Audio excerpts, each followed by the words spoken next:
With that, a reminder, if everybody hasn't put their cell phones to silent, please do so. I'll call the meeting to order at 10:01. Agenda additions and approval. So Mr. Chairman, we've got the additions package, which has item 7.7, and then in camera, we also have 13.5. And then as well, we missed putting on the agenda, 3.3 would be the October 19th special council meeting minutes, which were distributed. October 19th. Yeah.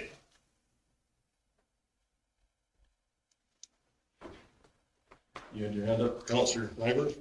Mr. Chairman, if I could put under 6.1, just a councillor's request for information, it'll be quick. I know we have a long agenda, but it'll just be quick about street lighting in Erskine, Alberta. Okay. Biggest little hamlet in our community. I'll say you can't compare it to old Strathcona though. No. Any other additions? Councillor Gander? There's an update on the cap levy and also Facebook postings. Update on cap levy, definitely. Is that Well, that could just be 6.2 and then 6.3 respectively. okay? Update cap levy. And 6.3 with what, Ernie, Facebook post? Yes. Okay. Anything else? Mr. Chairman, if that, there's no other additions to the agenda. I'm looking at Les going, do you want another agenda addition? No, I don't. Okay. So if there's no other additions to the agenda, I'll move that forward. Any questions, concerns? Seeing none, all in favor? Carried. Okay, minute approval for the October 13th, 2021 regular council meeting. These have all been distributed. You want to do them individually, Mr. Chairman, or as a group of three? Individually is probably. I think probably best for the. Okay, I will give you the first one, the regular council meeting distributed to us, October 13th. Thank you, Councilor Nyberg. Any questions or concerns on it? All in favor? Carried.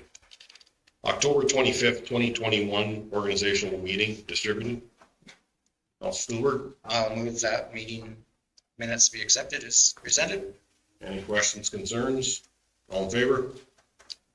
And then the October 19th, 2021 special meeting. I think it'll have to be by one of the three that were there. So, I'll give you a motion to the special meeting. okay, thank you, Councilor Nyberg. All in favor? Carried. No public hearings today. We've got our first delegation at 10:30 a.m. And then we've got fairly full with delegations today. So we will go to item number 6, council's request for information, 6.1 street lighting in Erskine. Councilor Nyberg. Thank you, Mr. Chairman. So both myself and Councillor Stevens have had interaction with our ratepayers in Erskine. There was a theft and some vandalism that went on in the evening in one of the properties in the middle of Erskine, and lighting seems to be an issue. We're concerned. Not that that was the only reason. The reason the theft is because somebody's not obeying the law. But lighting can be an issue. So what I was thinking, versus just doing a one-off and putting a light up in that particular area, we should maybe look at the Erskine concept plan and see what is out there. We could look at the cost of actually doing it, because I mean, everything comes with a cost. And also if we could have administration bring back to us, and I'm not sure if we want to go out with an actual survey, but light pollution is also a concern. I mean, I know this seems like such a simple thing to put up a light, but if we put a light in the wrong spot, somebody's going to be mad because they've got light pollution. So if we look at the Erskine concept plan and possibly a survey to say if there are people in Erskine have a spot they would like it or not like it, would be something. But if I could get administration's thoughts on that going forward, If I can add something too, with our hamlets and our lighting, we had just a ratepayer concern from Botha come in over the last couple of days too, in regards to a vehicle being broken and a street light not working. So I don't, like, what's our, should be our steps? Is it should be residents phoning in and lights are out, or should we be, somebody be kind of patrolling and watching, or? Well, we always try to patrol, right, but, unless it's in a couple months from now when it's dark at 4 o'clock, right, it's hard. But what we do ask residents to do is to notify us as soon as the light is out. There's a number on every pole, and if they could actually grab that number and give it to us, and that shortens up how long it takes ADCO to deal with it, and then we report it to ADCO. With the Erskine, we'd have to sit down with ADCO as they're responsible right now for our streetlights, and I looked a little bit yesterday on some of the information I had. Some of that, we've turned it all over to ADCO, and some of the poles we own. So I think we might be an opportunity for us to sit down with ADCO and find out what would be the best way to do it. We have been tending to just basically lease the lights and let ADCO take on all the responsibility of replacing and maintaining them. Right? Rick, maybe you. Mr. Chairman, just if I could, to your issue there, I think it's probably good that we made a public service announcement of how the protocol, what the best way to do it, either through Facebook and through Twitter, and then maybe also in the Stettler County Connections, just so that we get it out there, and as much as every counselor knows, but if we can make it fairly well known, I think that will help everybody's situation. I understood the last time we met with APCO, though, they were supposed to be reviewing those lights. So too, that's why one of the reasons I asked that question was there certain hamlets that they were supposed to be the ones making sure the lights are on too. And that right here concern indicated that she called in before. I don't know if it was logged or not, but she called in before and it wasn't fixed, so. And we have to look at that, the franchise fee. Remember about 2 years ago, we talked about that in it. So this is a bigger issue. It's not as simple as it is. Mr. Go ahead. Bill, and that one that was called in, I couldn't find anything in our system that they had called in before on the one in Boston. Okay. However, I did get on it right away. Residents can just go on the APCO reporting website as well and report. If they've seen it, I don't know where the light is either, but usually they'll be back of what's the number on it, exactly where it is. There might be 2 or 3 lights in the area. They wouldn't have any idea which one either.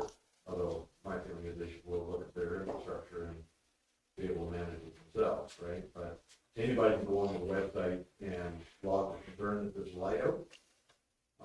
As far as someplace like Erskine or anywhere else, lighting design for these environments can be done. We can also borrow standards from places like Red Deer and whatnot, where our standards tend to point to. But for the subdivision specifically, design was done, and then after we put the lights in based on our design that we have completed. So the path forward may very well be to hire a lighting consultant at some point, review the whole place, possibly do the survey, and come up pretty much like a planning session, right? But also bring in a design, different types of lights, different, how they function and whatnot, and go from there.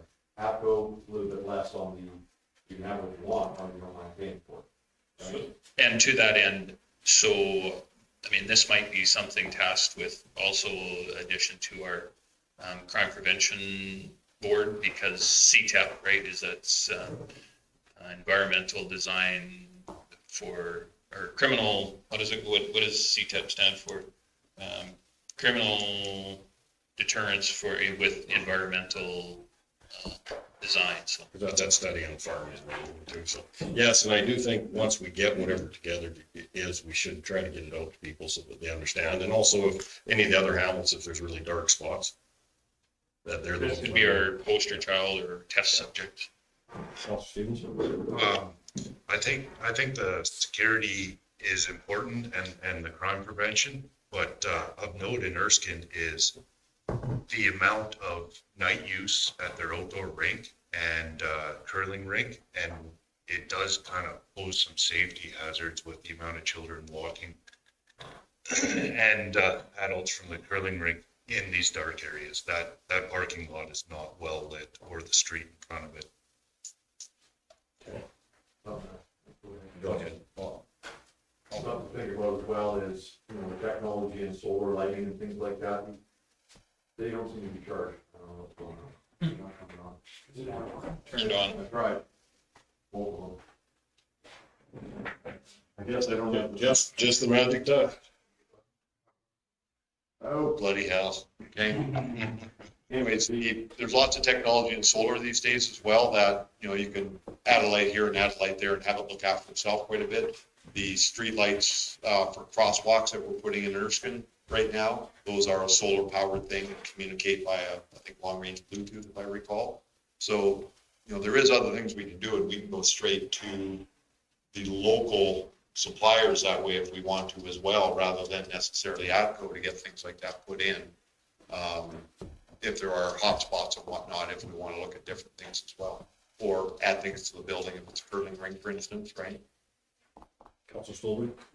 Yeah, and in regards to the light nuisance, I was at a conference once where there was a presentation on the technology of street lighting has changed too, where I think, I might be wrong on this, but it's the lights are shine up instead of down, so they still flood light, but they don't shine in someone's bedroom window sort of thing. So I think for urban settings, they've changed some of those ways they can install lights too. Where did you see that again? It was at a conference, one of the conferences, I don't know if it was a recreational one or something, but it was, someone did a presentation on it. Light pollution is getting worse and worse, people are saying. Like, you have to have darkening curtains on your windows and stuff, but I think that one is to look after that. See you. Thank you, Mr. Chairman. So how about if you make a motion that Ben contacts ATCO Electric? They have drawings which show where all the streetlights are. And also we can do a public notice on our webpage and all our social media about how to report a burnt out streetlight, and then report back to council at the next meeting. I'll make the motion that we just get the admin to report back to, I'm not gonna put specifics. You guys know how to do the work, do what you do, and let us know. Just have administration bring back some information, and it doesn't even have to be, if it's not the next meeting, then just let's work on it, so, okay? Bring back some information about getting some streetlights. Do you have any comments on that, Councilor Grover?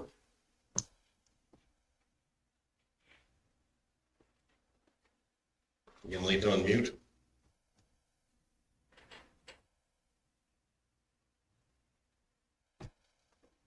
Doesn't look like it's working. Yes, yeah, it is. Okay. Are you on now? Yeah, you're on, Dave. Go Yeah, ahead. no, I think I heard the same presentation that Lester. And yeah, they haven't shined up, or they haven't shine so they don't shine in your, and keep you up all night, shining in your house. And I think we should look at that. Okay, good. Okay. Okay, so we have a motion on the table. All in favor? In favor? Any opposed? Carried. Thank you, Dave. Okay, 6.2. Update for the cap levy. Councilor Gender.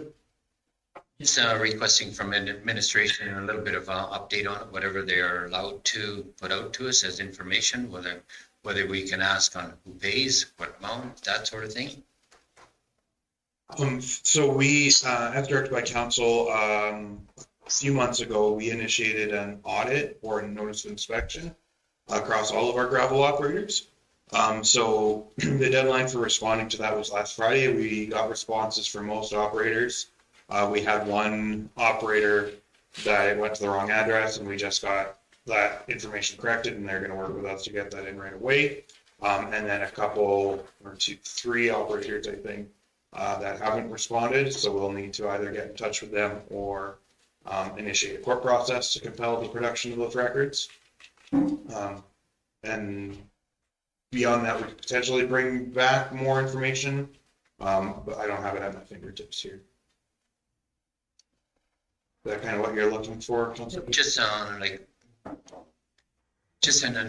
every so often an update on it, on whether people are complying with it, whether they are paying their amounts.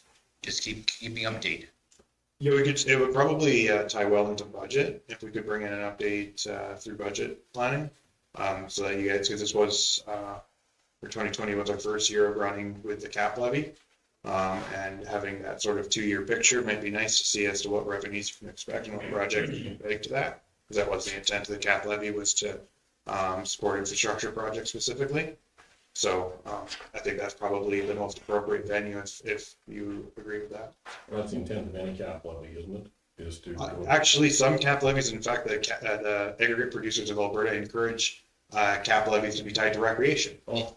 Because they like the signs that say, paid for by gravel operators on the park or a playground, because then it gives them some community goodwill. But Ours is directed. ours is specifically infrastructure. Council Tober? And when we met with the gravel producers to discuss the cap levy, that was their input, as they preferred it to go to infrastructure. Councilor Stevens? Question for clarification. Will the cap levy money be used for the infrastructure near the pits, or is it just general infrastructure?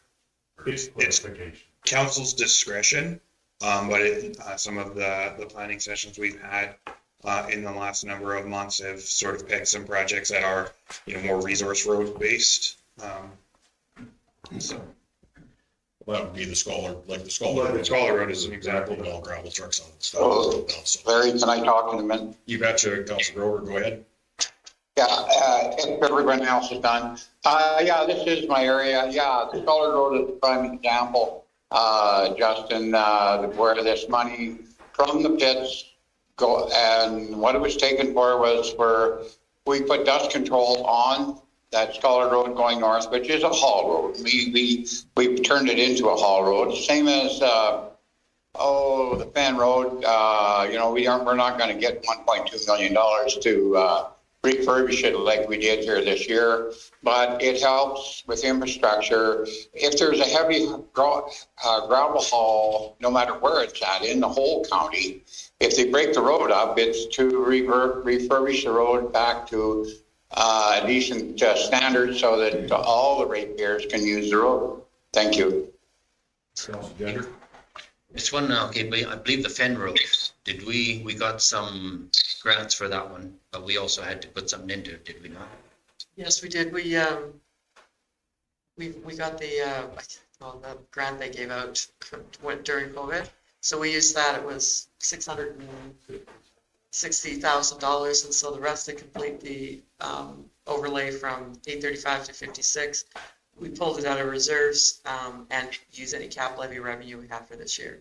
So that's how we would look at doing it. So we would set up a payment plan, like if we were to borrow that money, how we would pay it back. We just pay back our reserves, probably over 2 years. Also, we did dust control the Scholar Road for a haul at the county's expense, and that also would be something that we would want to take out of the cap levy revenues. And another road that needs our attention for heavy hauls is the Resource Road.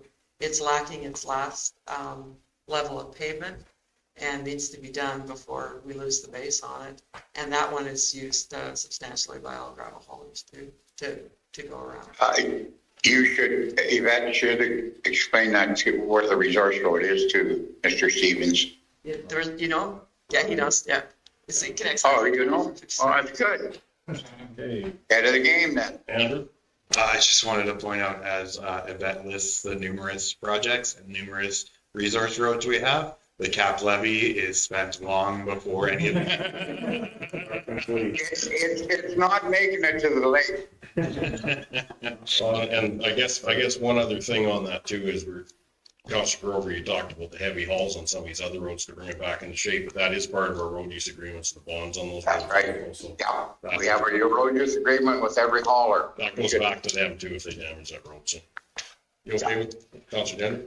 Thank you. I believe we set it up more and okay, it's gonna be for the haul roads for the gravel. And it's kind of a user pay system on it. Like at least it contributes back into it, other than that will be taken out of taxes and general revenue in order to put something like that. Yes, there's no actions really out of that other than we bring it to budget or?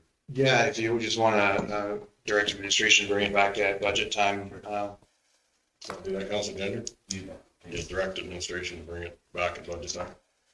What we've been paid, what we calculate should be paid. Yeah.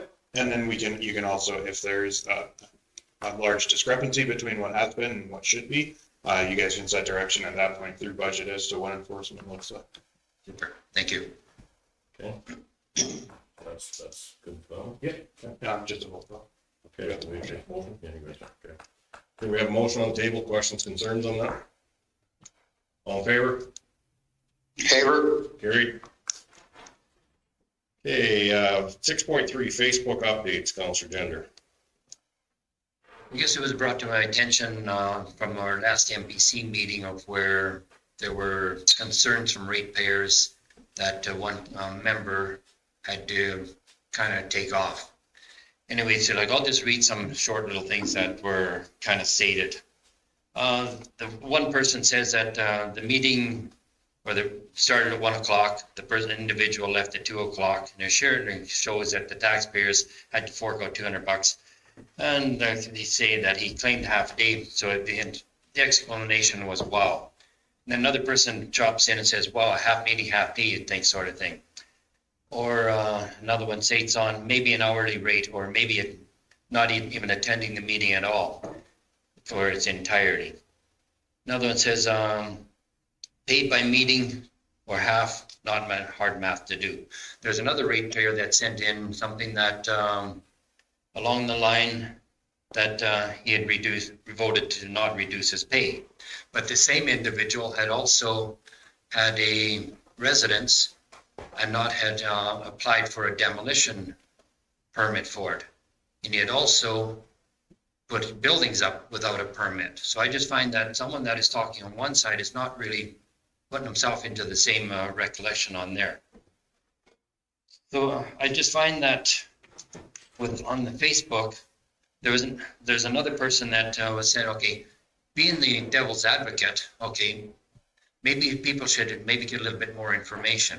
And the information should be that on this particular meeting, the board member has had to have some treatment, some health treatments. So he had to call himself short on it. But at least in his instance, he showed up and showed that the people that he is very much interested within the community, that he wants to be active. And I find it very short on people that are not going to be looking for the real reason behind it and following up and requesting a reason why, instead of just jumping in, like the one other person said, just to tar and feather someone. I just found that it was time to step up into the plate and say, okay, what are the actions that we take? Should we not have some reason in order to be able to publicly state them?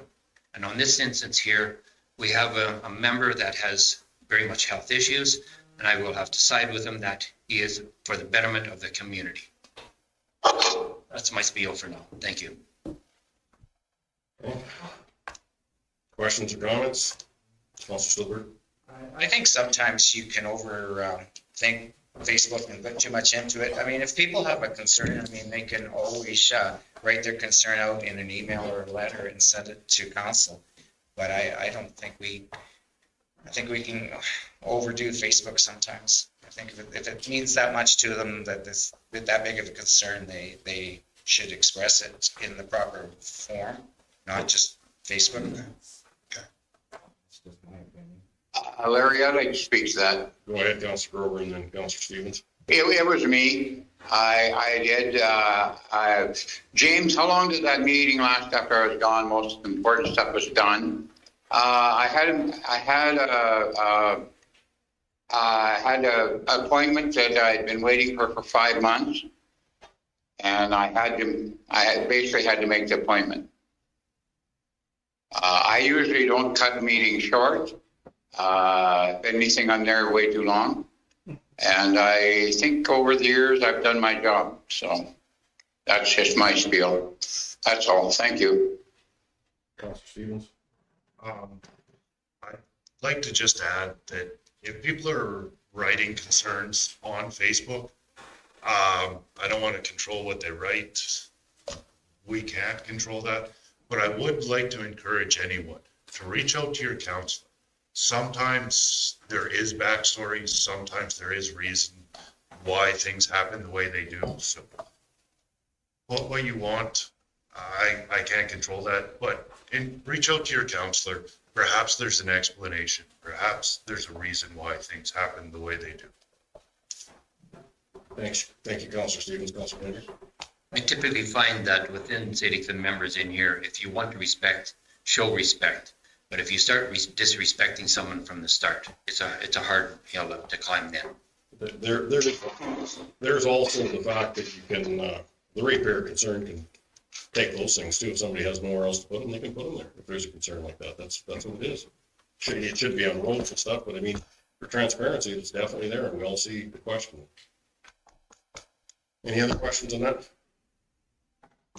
Okay, so that was just, you just wanted to voice your opinion, Councilor. Just voice my opinion. Okay, well, I see that our 10:30 delegation is here. I saw them walk in, so if we want to, now would be a time to break into that. Would you like to have them come in first, do introductions, and then we'll go into camera, Mr. Yeah. Chairman? Yeah, you bet. Come in, Paul. Testing, yep. To talk at the mic, yeah, and then when you're sit, you can sit, ice spacing, yeah, you betcha.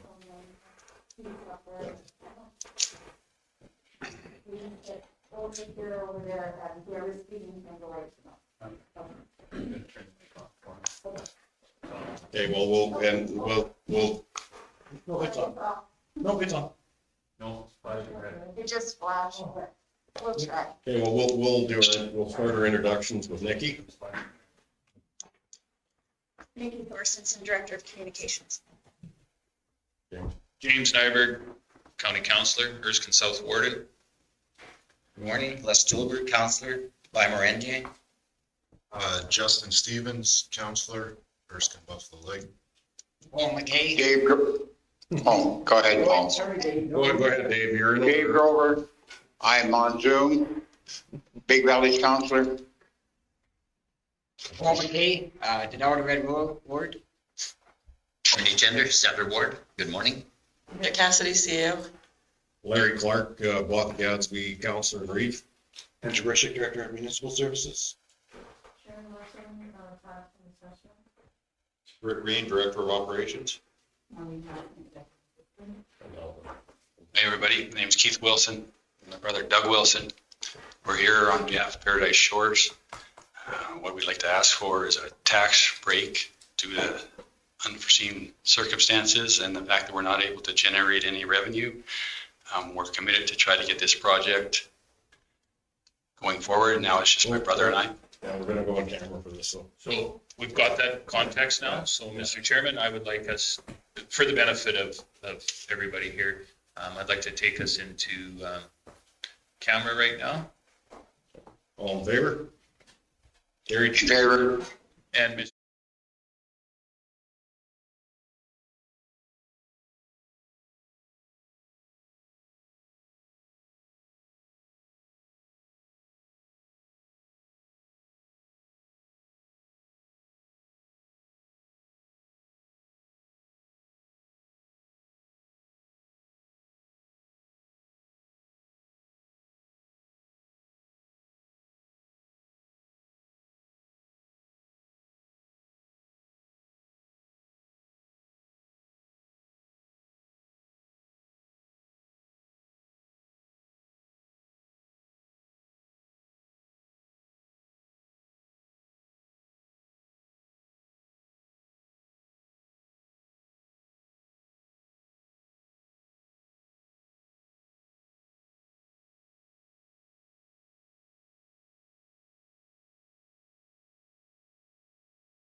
Are we back up and live? Okay. Mr. Chairman, I'd like to enter into a tax agreement with the Wilson Brothers. That's good enough, yeah. The county of Stettler forgive the portion of the municipal non-residential taxes on roll 581400 in the amount of 115, and the forgiveness penalty in the amount of 25,804.16. They pay for all the requisitions.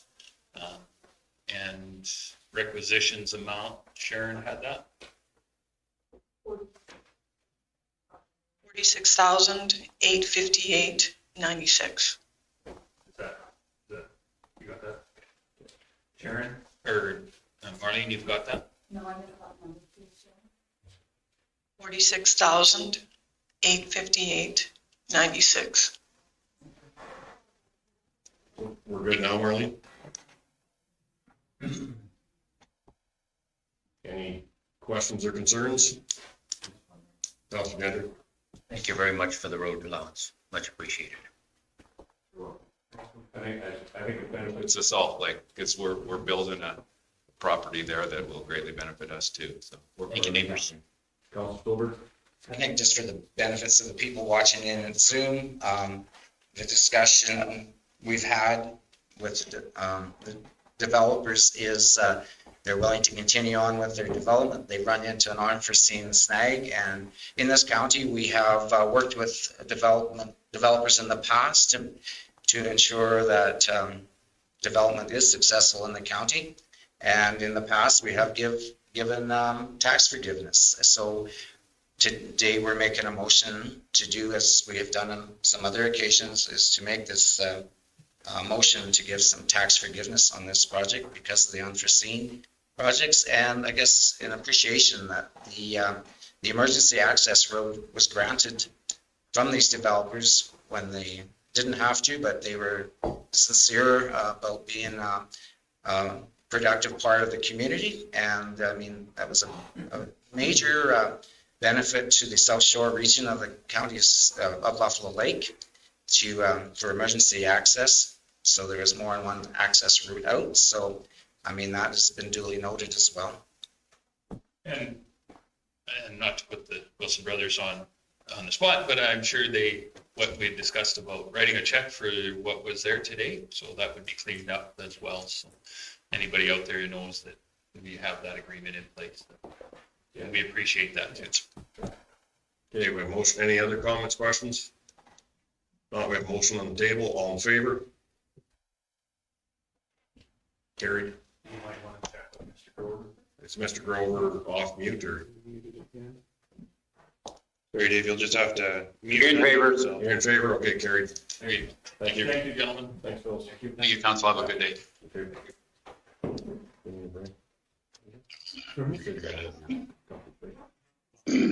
Yeah, if I think now's a good time. We should, if we take a 10-minute comfort break. I'll give you that. Okay, all in favor? Carried. Favor. Thank you.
I'll call the meeting back to order.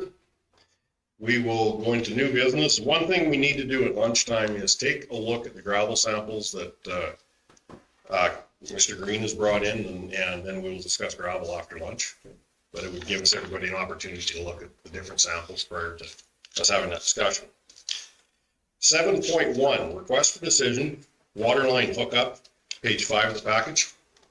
Thank you, Mr. Chairman. I'll let Andrew speak to this one. Yeah, and unfortunately, sorry, I'll unmute myself. Unfortunately, I do have some bad news. We did take a closer look at this one as well.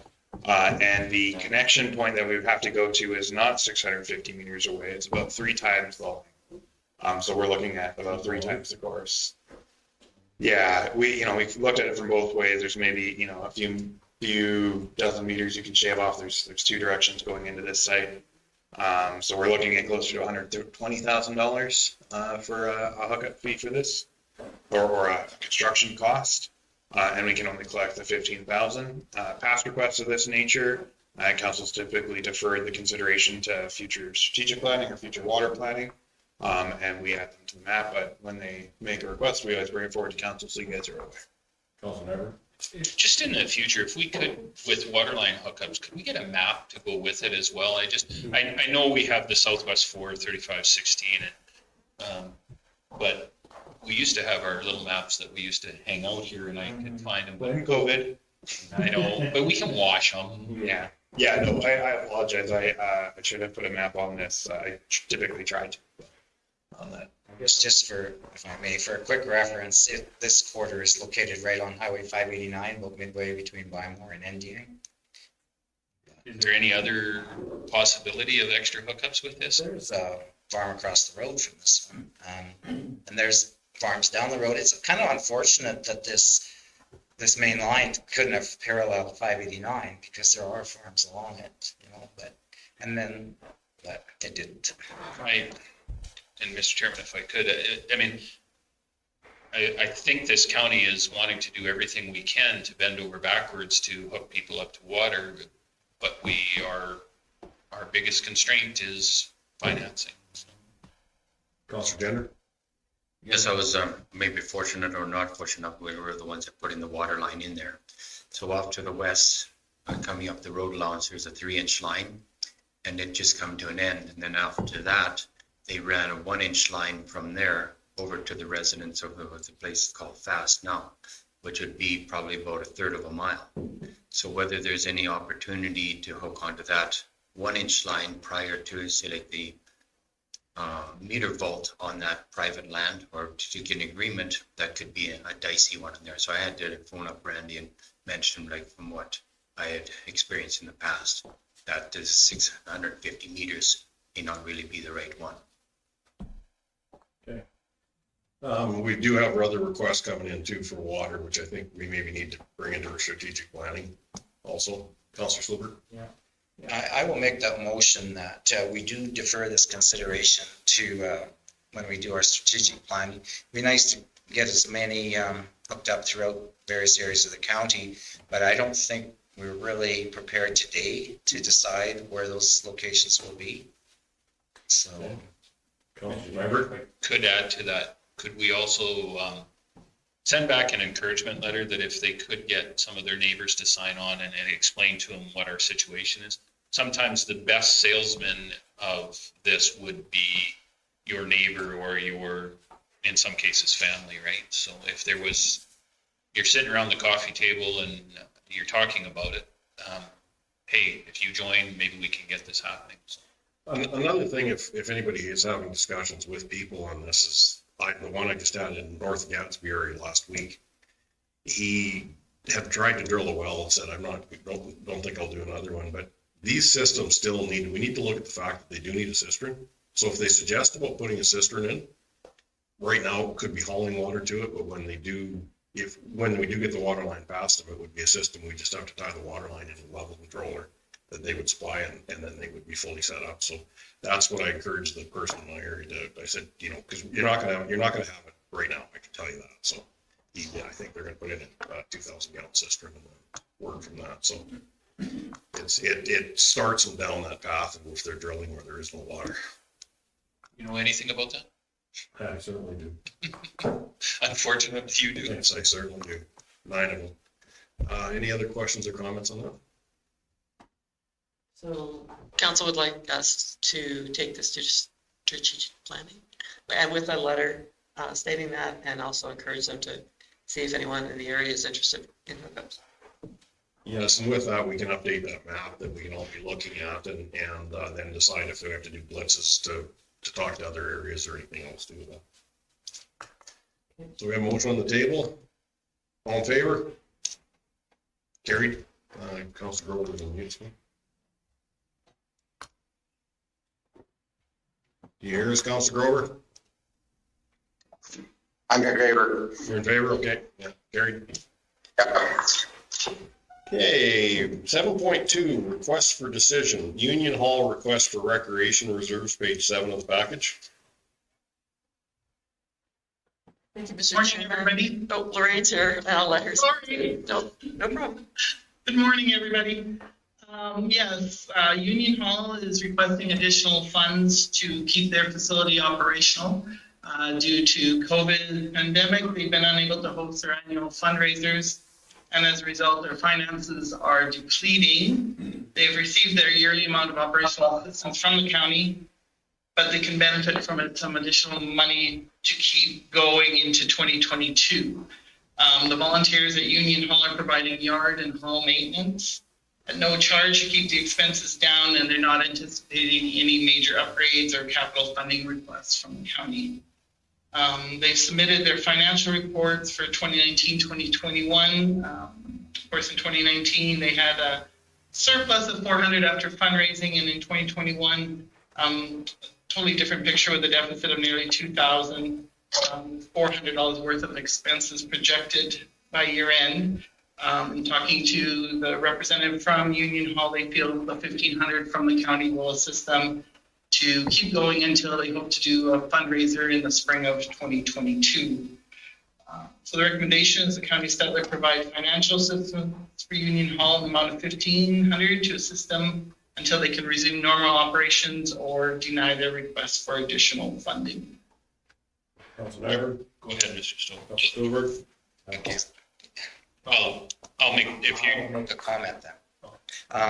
I think this COVID thing is totally unforeseen. I mean, this organization was able to run their hall on their own steam for a lot of years, and they would have continued to be able to do that if it hadn't been for COVID. And what hits these smaller halls is the 30% doesn't do much good. The 30% fire capacity, they still can't have any kind of a function there really to make it worthwhile. And it's sort of a one-time payment, and I think that's exactly what our recreation reserve is for these unforeseen things that happen. So, and I'd also like to say I was sitting on the Stettler Regional Recreation Board when this came through that board, and that board is recommending to our council that they would be in favor of this support as well. And so with those comments, I'll pass it back to Mr. Nyberg. Councilor Nyberg? just, and, you know, we've talked so much about, we have a lot of small halls within our community. This is the only hall that I have in my area, by the way. And it is absolutely one that is used. The Christmas parties that they used to handle when they could handle it, they still are able to actually have a meeting because their capacity allows them to do that. And they are a community hub out in that area. It is one that is actually being used, utilized, and volunteers are, if anybody gets a chance, go out and look at it. It's very well maintained and very good. With that, I'd make the motion that the county Stettler, number 6, provide financial assistance to Union Hall in the amount of $1,500 to assist them into resume normal operations. Councilor Gender? My concern is, okay, are they just going to open up the floodgates for other ones asking for the same? And I, Mr. Gender, I agree with you as long as we judge everyone on their merit. This one is a very usable hall. They are active, and very community oriented. Like I said, if you get an opportunity, have a look at it. It's well maintained. It is one of probably the nicest little hall we've got kicking around there. It's not just sitting out abandoned, as some have said in the past. Councillor Stevens? I read some more information on this particular hall through the rec committee. They are doing a lot of work volunteer wise to try and keep these costs down. So it's minimizing their request. And I think that's an important factor when we debate these. Are they trying to do what they can before they seek assistance first? So Yeah, and I agree. A lot of our rural communities do that because they're trying to just maintain or keep that. Council Stolberg, what was the feeling at the table with conversation at the table when Union Hall brought this forward? What did it appear like? Well, they really wanted to, they questioned it, of course. They wanted to know too, I mean, if there was any hope for this organization or if they were just running themselves into the ground. But so they asked for further financial information, which Lorraine approached that group and received. And then once the rec board through email received this information and replied back through email as well, they were good with the information they supplied because they could see that this would see them into the new year when they could pay all their debts. They didn't have a huge deficit that was insurmountable. So the rec board felt that this was worthy of this consideration. And I was just going to add one further point to Ernie's concern of opening a can of worms. And yes, I guess there's always that risk, but just because if we do grant them this $1,500, it doesn't mean every organization in the county can just ask for a $1,500 check. I mean, they have to produce the financial records behind it and build a case why they need it and why this isn't just a Band-Aid. We can't be doing this every time for everybody, but in certain cases, perhaps we can. And one thing though, we need to realize as we go into budget with the reduced we're gonna have to we had to look at this stuff very closely here 3 years ago, and we're gonna have to again. Go ahead, Councilor. And I totally appreciate that. This $45,000 that we have in reserve is a rainy day fund, and I'm thinking COVID has been raining on these small communities. They didn't come out at the very beginning to ask for this money. This is 2 years into this pandemic, and I do believe they've worked really hard to mitigate it. They've shown fiscal responsibility. In fact, there's a lot of young people that have moved into our community out there, and they're utilizing this. This isn't a whole bunch of elderly people sitting around just having a gab session. They are actually active with some young people, and they put on a Christmas party when they can. They have a summer event when they can. They donate to the Erskine School. They are active. This is not some group that is just meet once a blue moon either. So going forward, these guys are still part of our community and very involved. And like I said, it's part of the Rainy Day Fund. Councilor Grover, you're unmuted. Do you have any comments on this? Yes, I do. I think that I'm in favor of it. They've all had a tough go. We can't even have a fall stopper anymore to support these small halls, and they all work hard to do it. And I'm in favor of getting the 1,500. Thank you. We got your vote. We got a motion on the table. All in favor? That's carried. Mr. Chairman, just for clarity, to be taken out of the emergency rec reserve? Yes. Thank you. 7.3, request for decision, emergency management meeting dates, or date, I should say, page 11 of the package. Thank you, Mr. Chairman. I think it's pretty self-explanatory, but maybe Andrew, you could go into a little more detail. Yeah, we just need to arrange a date. We're bringing it to council to get it set, because then we have to direct basically every other agency that we work with that is the date. So we needed to start. And they wanted that within either December or January. is it a rush that we do it in December with our budget meetings and everything else, or could we do it in January? We could get by in January. That's a very valid observation.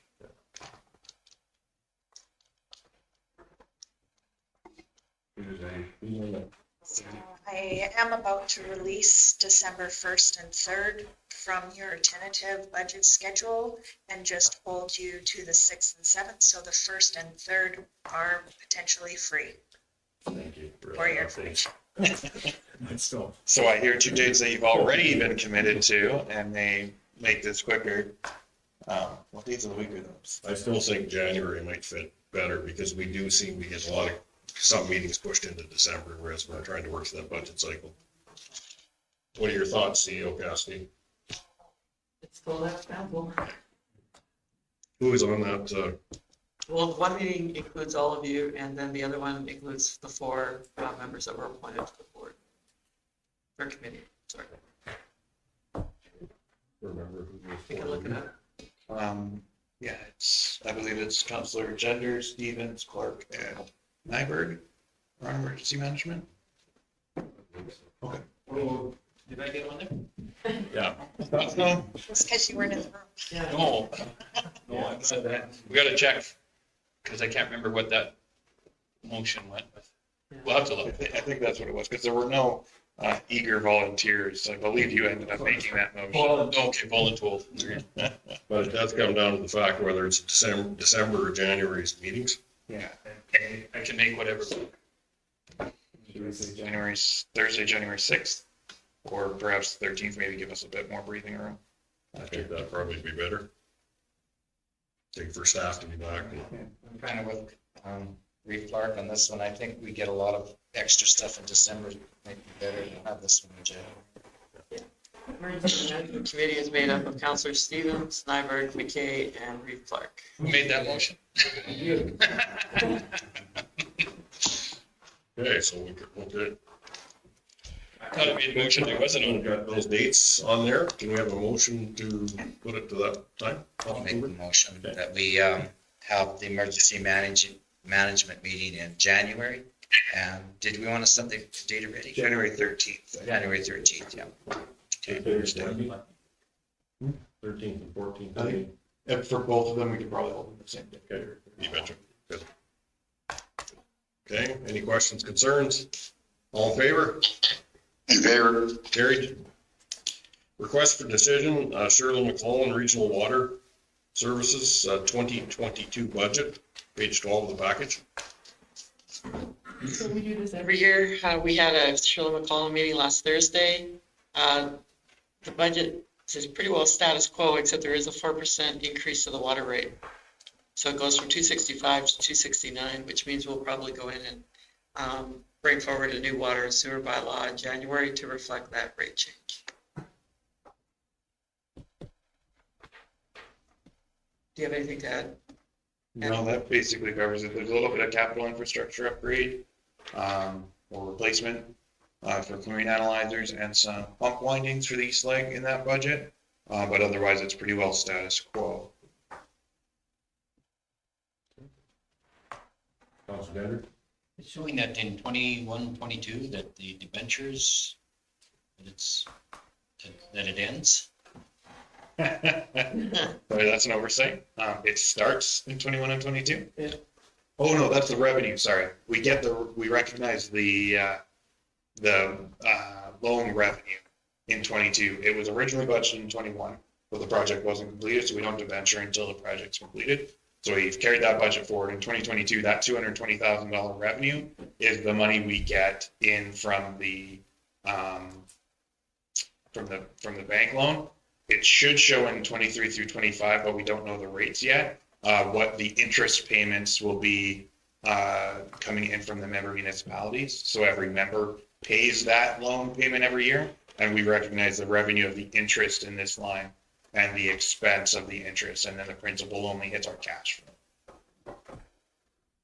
Chris has taught me fairly well over the years. You know, I think the Shirley McClellan Regional Water Group is a well managed, and I think they have a good budget here. So I'd be prepared to make the motion to write a letter to accept this budget. Questions, concerns? Seeing none, all in favor? In favor? Carried. 7.5, request for decision forgiveness of tax penalty, page 15 of the package. Thank you, Mr. Chairman. I'll let Sharon speak to the next two items.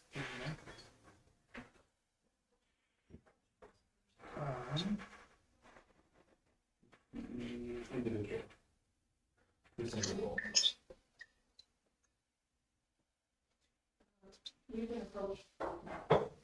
a big one on. We've been approached by a repair requesting the forgiveness of the November 1st penalty. The recommendations that are forward are the County of Stellar cancel a November 1st penalty in the amount of $685.24 for roll number 663902, or the county forgive a portion of the penalty, or the council advisories repair. The request was denied. The requests come in this year. Our tax deadline was October 29th, and it's based off of our bylaw. Our bylaw states that it's the last working day in October. Normally it's October 31st, but unfortunately this year it would be in October 29th, the last working day. We had advertised it, our deadline, in the County Connections, the newspaper, our website, and on Facebook. So it was fairly well advertised as our tax deadline of October 29th. Our notices have to be out by the 1st of July. So yes, there is a 4 months between when they're due and when they first go out, which allows the repair to, they can post date it, they can go online, technically post date their payments if they choose to online, so they come through on the correct date. And then, of course, council is through Section 347 can do cancellations of penalty if or deferring the payments, which would be have to be equitable for all of the ratepayers in due course. We have had other ratepayers which have already paid the penalty and have not come forward with any requests for forgiveness. Thank you, Sharon. I guess through the chair to administration or Sharon, did it actually say on the tax notices when they were mailed out that the deadline was October 29th? Yes, it is. It's stated on the tax notice. Thank you. Councilor Piper? So this is a 10% charge on $6,000, is that? Because I'm just seeing the in the letter, they said 6,852. Correct. And It's 10% penalty. Councilor Gender? I find it's time that we rewrite the bylaw, or at least to bring it up to date. If we get to people that are very much in concern, okay, it is the end of October, it's the end of October. As long as they've got it checked, post dated by then, it's still in cash in our hands the following day. I find it's time that we look at the bylaw. Councilor I'll make the motion that we forgive the County of Stellar number 6 cancel the November 1st, 2021 payment in the amount of $685.23 for roll 66392. Any discussion? Councilor Gender? So any of them that have paid, shall we be contacting them? Well, after we vote on this, that would be. I'm just kind of wondering, okay, so that everyone's treated the fair? Everybody has an opportunity to bring their concern to us in front of this council, and at that point, we make the decision. Thank you. Sharon? I was just going to mention it could become a real snowball because We have several out there that are still outstanding. Counselor Stevens? Hold on, Dick. No, you will, I'll call you, yeah, but Counselor Stevens? I've been told that it's a very high number of people that have already paid this penalty. This was not a one-off. And I am worried that the volume, if we vote to forgive this, will be quite high with people at the door. And this one, I tend to agree, will snowball a bit on us. I sympathize, and I would also like to look down the road at maybe there's a way we can allow for additional payment methods when we update this, just to give people more options. Counselor Grover?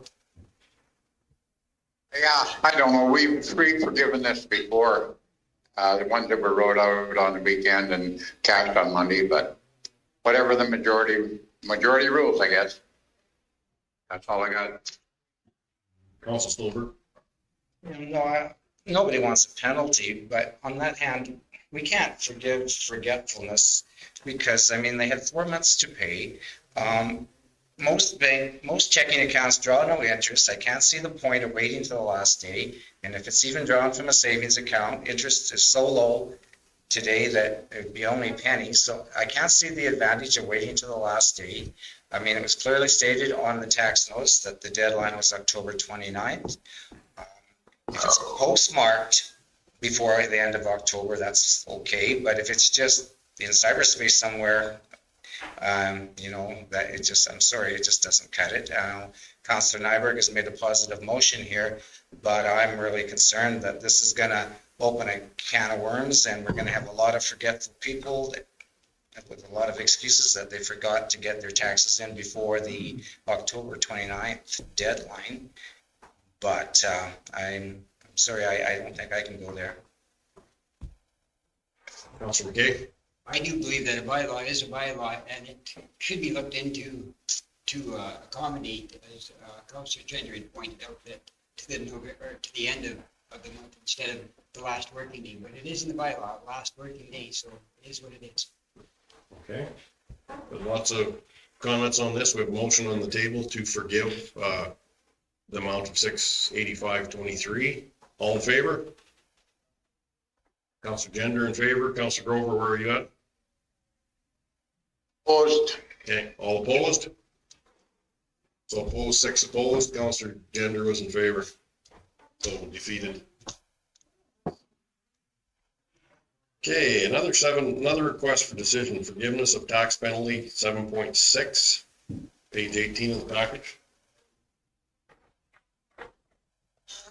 Basically the same as the request we just went through. The ratepayer is requesting us to forgive, the county to forgive the penalty in $5,921.60, and for the customer HUT 003, or forgive a portion of the penalty, or the council advised the ratepayer the request is denied. Basically was received November 3rd as they come in and presented the check. Was there any background to this? No letter or anything? Is it the same customer? No, it's a different customer. He did not write a letter. I said would have to come to council, and I said I would bring it on his behalf.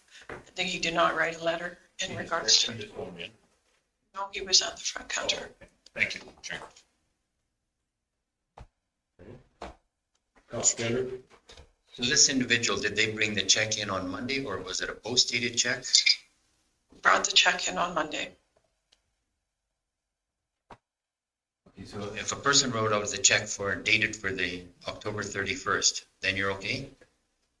No, it would have to be dated October 29th and received the 29th, or postmarked the 29th in order not to receive the penalty.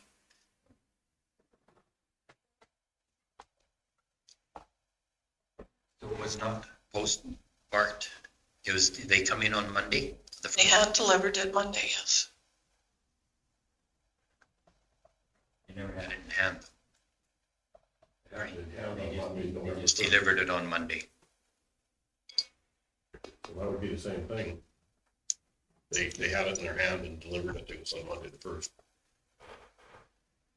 I'm just kind of wondering, okay, if you deliver the check prior to when it's dated the 31st, It has to be delivered. The check has to be dated and delivered prior to the 29th as per our bylaw. And it was stated in everything that we sent out. Yeah. Councilor Nyberg? I'll give you that motion again. The County of Stettler, number 6, forgive November 1st, 2021 in the amount of 5921.60 for the customer HUT003. Questions, comments? All in favor? Oh, sorry. Nyberg? No, I'm not. Oh, you're not in favor? No. Okay. In favor, Councilor Gender, Councilor Grover? Opposed? Okay, opposed? Motion was defeated, 6-1. Okay, request for decision, 7.7, joint water servicing meeting, or joint water servicing with Ocean Sands additions, page 3 package.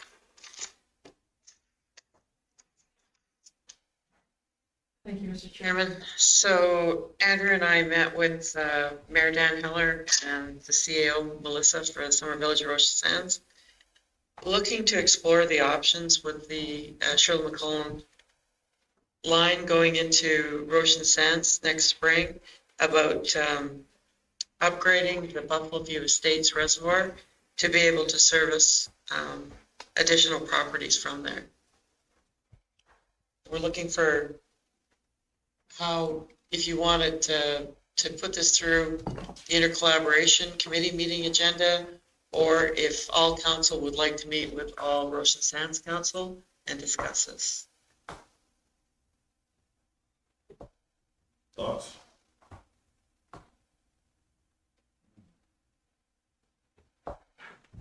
Councilor Gender? do they have any idea like where they want to take the line to? I think eventually they would like to be able to service all their properties. We also are looking at anyone in the old Bullen subdivision that we would take the line from the reservoir right at the front, so the north side of Bayview Street. And that would be how we would get water to them instead of the meter vault system, because there'd just be too many hookups off the line. Do you have anything to add, Andrew? Yeah, so it is, they're looking at, if they want to service their summer village, they would need to typically build a reservoir of their own, and they're looking at what efficiencies we can achieve if they were to simply help us upgrade our reservoir and service that portion of the South Shore collectively, which is certainly there are some efficiencies we have. Initial talks with the engineers don't paint the warm and fuzzies that it's, cutting the bill in half by any means, but it's certainly reasonable, and the type of capital project and then future joint servicing that the ICF was designed to address how we're gonna come to those. And we made it very clear that this would be a joint project with the Summer Village and the county, because Shirley McCollum doesn't service individual customers. But what it would do is instead of taking that money or some of the Shirley McCollum money to build a truck fill or a reservoir for Ocean Sands, we could move it as far west as we could get it, which would help us be able to service Ocean Sands Estates. Is that the right? That's the right. Yeah, Ocean Sands Estates, Buffalo Lake Meadows, and Buffalo Sands. Buffalo Sands, which is the farthest one to the west, is the one right now that's giving us some grief. The wells are standing off. So that would be the one subdivision that we would like to be able to get the water to sooner than later. Councilor Stolberg? I think in the interest of expenses and in the interest of working a meeting, I think option 1 would be the best, where we do not require full councils from both municipalities. I'll make that motion, Mr. Chairman, if you're not. And I think any updated information can come in a committee of the whole meeting to us so that we can get briefed on this. I'll be honest, I read through this, but I'm without having the full details, I'm not going to be able to sit down and make a decision. So we as council need to be briefed a little bit more of some of the costs and what's going on. And I'll make the motion. The County of Stettler add a joint water servicing to the Summer Village of Roshan Sands and County of Stettler Intermunicipal Collaboration Committee agenda and request for a meeting. When do you want to make the meeting, administration? Sooner is better because we'd like them to have their future plans figured out. If we're gonna say no, they need to know where they're gonna put their reservoir to get the Shirley line, which I need to do early spring to keep the vets happy. So, First week in November, or first week in December work. can we take one of We those? have the first and third. Is that, what's the council's thought? First or third? We can only kick stuff down the road so long before we need to do these meetings and get them done, so. So that would require Reeve Clark and Counselor Stevens attendance. The first works better for me. I'm not sure about you, but. That'll work fine.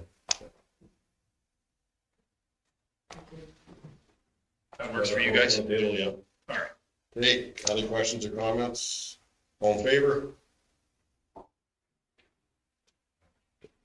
Councilor Grover? You muted, or? Muted right now. Muted. Oh, there he goes. In favor. In favor? Okay, carried. We're at 11:47. 8.2 can take.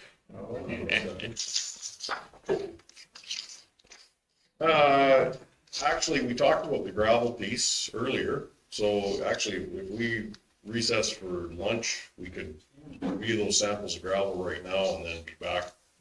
Would you want to do 8.2 and I then? don't think we got enough time to do that. to be Okay, honest. fair enough. So, give it time. If that works. Okay, good. You could probably, I was gonna say, recess, I was gonna say, you could probably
Call the meeting back to order.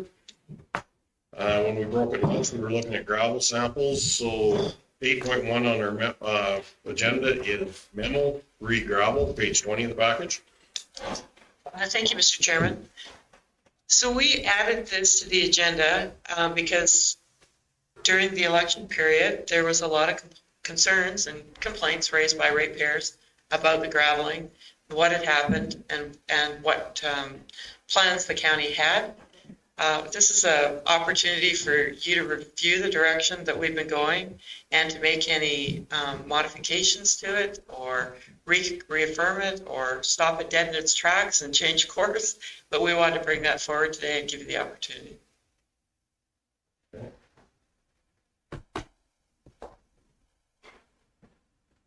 So we received for information, is Rick going to present or what? Rick, Yeah. you want to present your memo, Rick? Probably best. Yeah.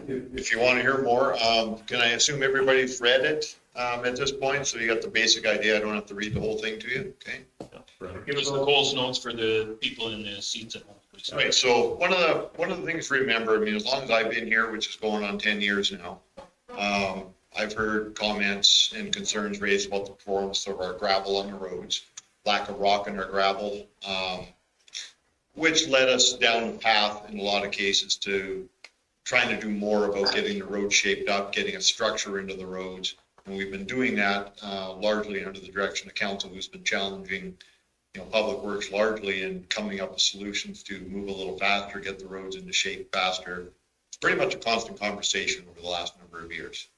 So one of the things that we have been doing, and we just expanded on it, was the use of the surfacing gravel, which is referred to as 1.5 inch, which is the top size standard specification surfacing gravel accepted in the province, and it's used pretty much everywhere. And in this last year, we've used it a little bit more in the past. We have been ramping it up quite a bit the last couple of years and trying to have stronger impacts on the roads with good success. This year didn't go quite as we'd hoped, and I'm thinking largely the dry summer impacted the road's normal ability to suck rocks in when it was all wet and sloppy. So a lot of the rocks out on top of the road because we got very little in the way of moisture. So over this fall, we spent a lot of time rolling that material in, packing it into the roads, getting water onto it, and trying to help it out.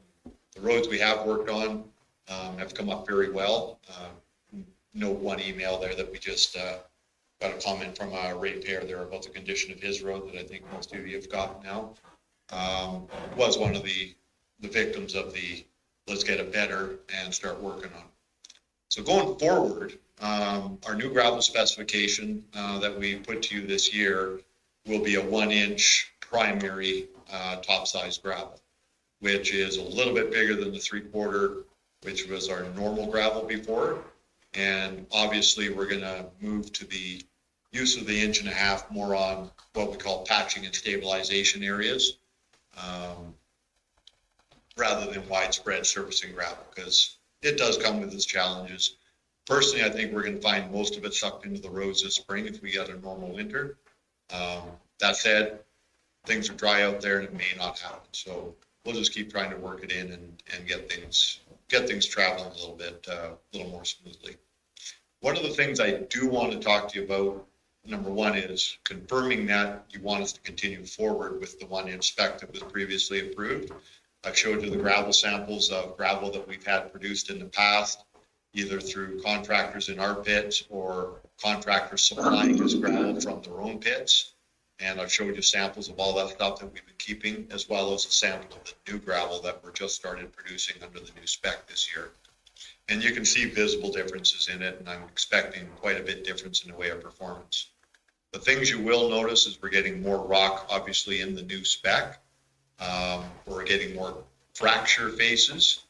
We're up in that 80% rock fracture on the plus 5,000 sieve now, which is really good from the road management perspective. But as a general warning, sharp rocks are obviously an issue, but they're also what make the roads better. So they won't be as big. Personally, I'm convinced that the the 1.5-inch rock wasn't necessarily penetrating any tires, but it's definitely sharper, and more rugged than what we normally see. Most of the rocks I've ever pulled out of my tires over the years tend to be the small shards of crushed stuff into 3/4 more than anything that'll work their way through a tread on their own. But anyways, the 1.5 inch is what it is. It's rockier, it's more stable, and it's going to perform better on the road in all conditions. So I kind of need to make sure that's where you guys want to go, because I got an opportunity to change it if you want, even though we produced some already. Now's your time probably to say something before we put up, 100,000 tons or something like that, right? The other thing is going forward with the rejuve concept, still with the challenge that we want to go faster, get our roads into shape better. Been watching for years what the grader operators do and how they manage their beats and what they're able to do, skill set wise, material wise, and everything, compared to some of the rejuvenation projects we've been working on, which tend to be a bit slower, obviously. Is I want to maybe put the resources in front of the gravel program so that when we start getting our crown sorted back on the road, getting the lips pulled off the roads, that we're following up the gravel program right away so that we get quality gravel right behind pulling lips and getting these roads shaped correctly. So in theory, if we're graveling our roads on the average of every 3 years, we pull lips in front of the gravel program, get the roads on the proper crown. I would say that over the course of the next 3 years, we shouldn't have developed that much more in the way of problems from normal maintenance activities. And then the little bits get pulled in again and we do the same thing. If we try to get too aggressive with road shape without following up with gravel, we're back to the slow rejuve thing where we're incorporating it into the rejuves, or we're running the risk of a fairly widespread mess if we get a bunch of rain shortly after we pulled all the lips and whatnot, and we don't have any rock on the road behind it. And I'm sure that'll cause a lot of phone calls as well. So thinking about the resources, if I put 2 graders out early in the year, starting to work in front on the gravel program before the trucks start on it, get the road shaped up, we'll send the trucks out and get all the patchwork done early, as much as we can. Then they can come around and start following up after the roads have been set up a little bit better and the lips pulled off with new gravel. And that'll be the new stuff that we're producing here, and that's where you want to go. I'm thinking once the gravel program catches up with the efforts that we're going more aggressively, then we just go less aggressively at that point to speed things up a little bit, because the gravel program will have caught up with them. We're going to pull the smaller lips in, obviously, and start going out a bit, but maybe not as heavy as we would early on, trying to bring everything up and in and mix it. So it's kind of what I'm thinking to get us moving faster and get a better shape to our roads so that they're draining water better. And the other part of that is through the changing of how we're going to go at things for next year, I'm going to push 2 guys out in the road inspection duties that are currently supervisory in the grader group, and have them manage more of the proactive work that needs to be done on all items of maintenance in the roads and the hamlets. So we get better quality and proactive, this is what we need to be done. And I'm going to move all of the equipment operators over to my construction manager for reporting and let him make the consistency out of how we go at stuff. It'll be blade consistency, how we do things consistently. Hopefully we're not going to be cutting lips into the roads anymore, even after we just fix them. Those kind of things. We'll get one mindset on this is how we're going to maintain our roads. This is the equipment we're going to use. This is the blades we're using now. And everybody's going to do the same thing to get the same outputs. I think we're at a point now where we have to embrace the change of let's stop doing what we've been doing and get a consistent approach in everything that we do. And that's my plan right now to make it happen. The other part of the plan is I really want a couple of eyeballs out there looking after limbing trees, putting signs up, reporting issues with the road so I can send guys out to patch this and patch that. They can do a bunch of the work themselves. They'll have graders assigned to them as well if they got to go touch up an intersection here or there. And we'll just be more area oriented for all maintenance aspects rather than just focusing on what graders do. Also Stolberg. After inspecting the sample of the 1-inch gravel with the only manufactured fines in it, I think council is on track with their decision to move in that direction of 1-inch gravel for the general graveling program. I guess with the complaints we did receive on the coarser gravel of 1.5 inch on this dry year, that hasn't been lost. But that being said, the 1.5 inch gravel has its place in many spots yet where it will be needed. But I think keeping the 1-inch gravel with this only manufactured fines in it, I think that'll be a good direction. That was what we kind of decided on before. And after reviewing this crush, I'm confident that is still a good way to go. Councilor Nyberg? So Rick, have we, Mr. Chairman, through to Rick, have we used any of the inch yet on the roads? Have we put any in place? Never. No, we just started producing it a couple of weeks ago. Okay. We ordered a gravel crushing, or awarded a gravel crushing tender sort of in a meeting a month or so back, and they just moved in and started crushing up in the north end of the county. And forgive my ignorance, how much do you have crushed? Would you have a couple of truckloads crushed already? We got about 17,000 tons up as of right now. Yeah. Okay, so I'm just wondering I'll be honest, looking at a rock in a bag and looking at a rock on the road is different in my thought pattern. I would like to see some of it laid and see what it looks like when it's laid on the road, because we've been doing this for a while and I've seen a lot of bags of rock over the years. We've actually had a gravel crusher guy come in and talk about fines, and I understand that a little better than I did years ago, and what modified spec and what spec is. That all being said, the proof's in the pudding for me, and I would like to see it on the road to see what it actually looks like. If in the next couple of weeks, if you put any on, I would sure like to be notified, and I would like to take a tour if that's something you're going to do.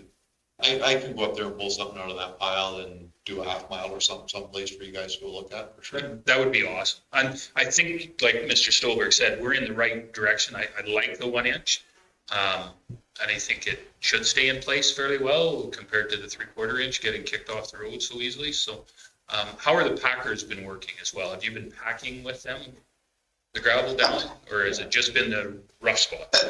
We've been going, the Liberal Road we did, south of the Stewart Wind pavement, we did a bunch of that.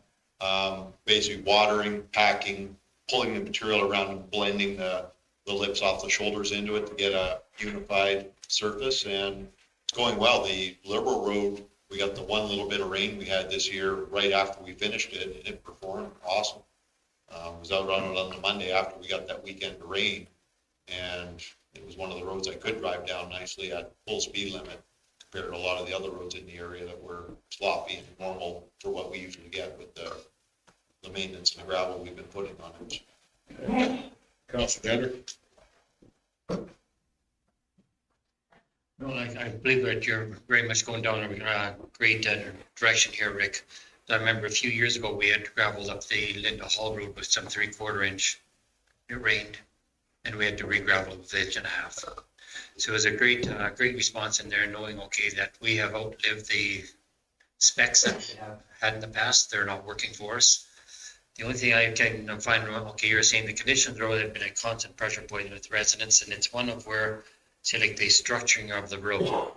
I'm just kind of wondering whether you are going to have very good response back from our operators on being able to crown the roads, staying with the direction, or whether you would like to see a policy drafted up, like whether administration and yourself can draft up a policy so that you can bring this to your employers and fellow employees, say, okay, this is coming from council, so that you're not taking the real brunt of it.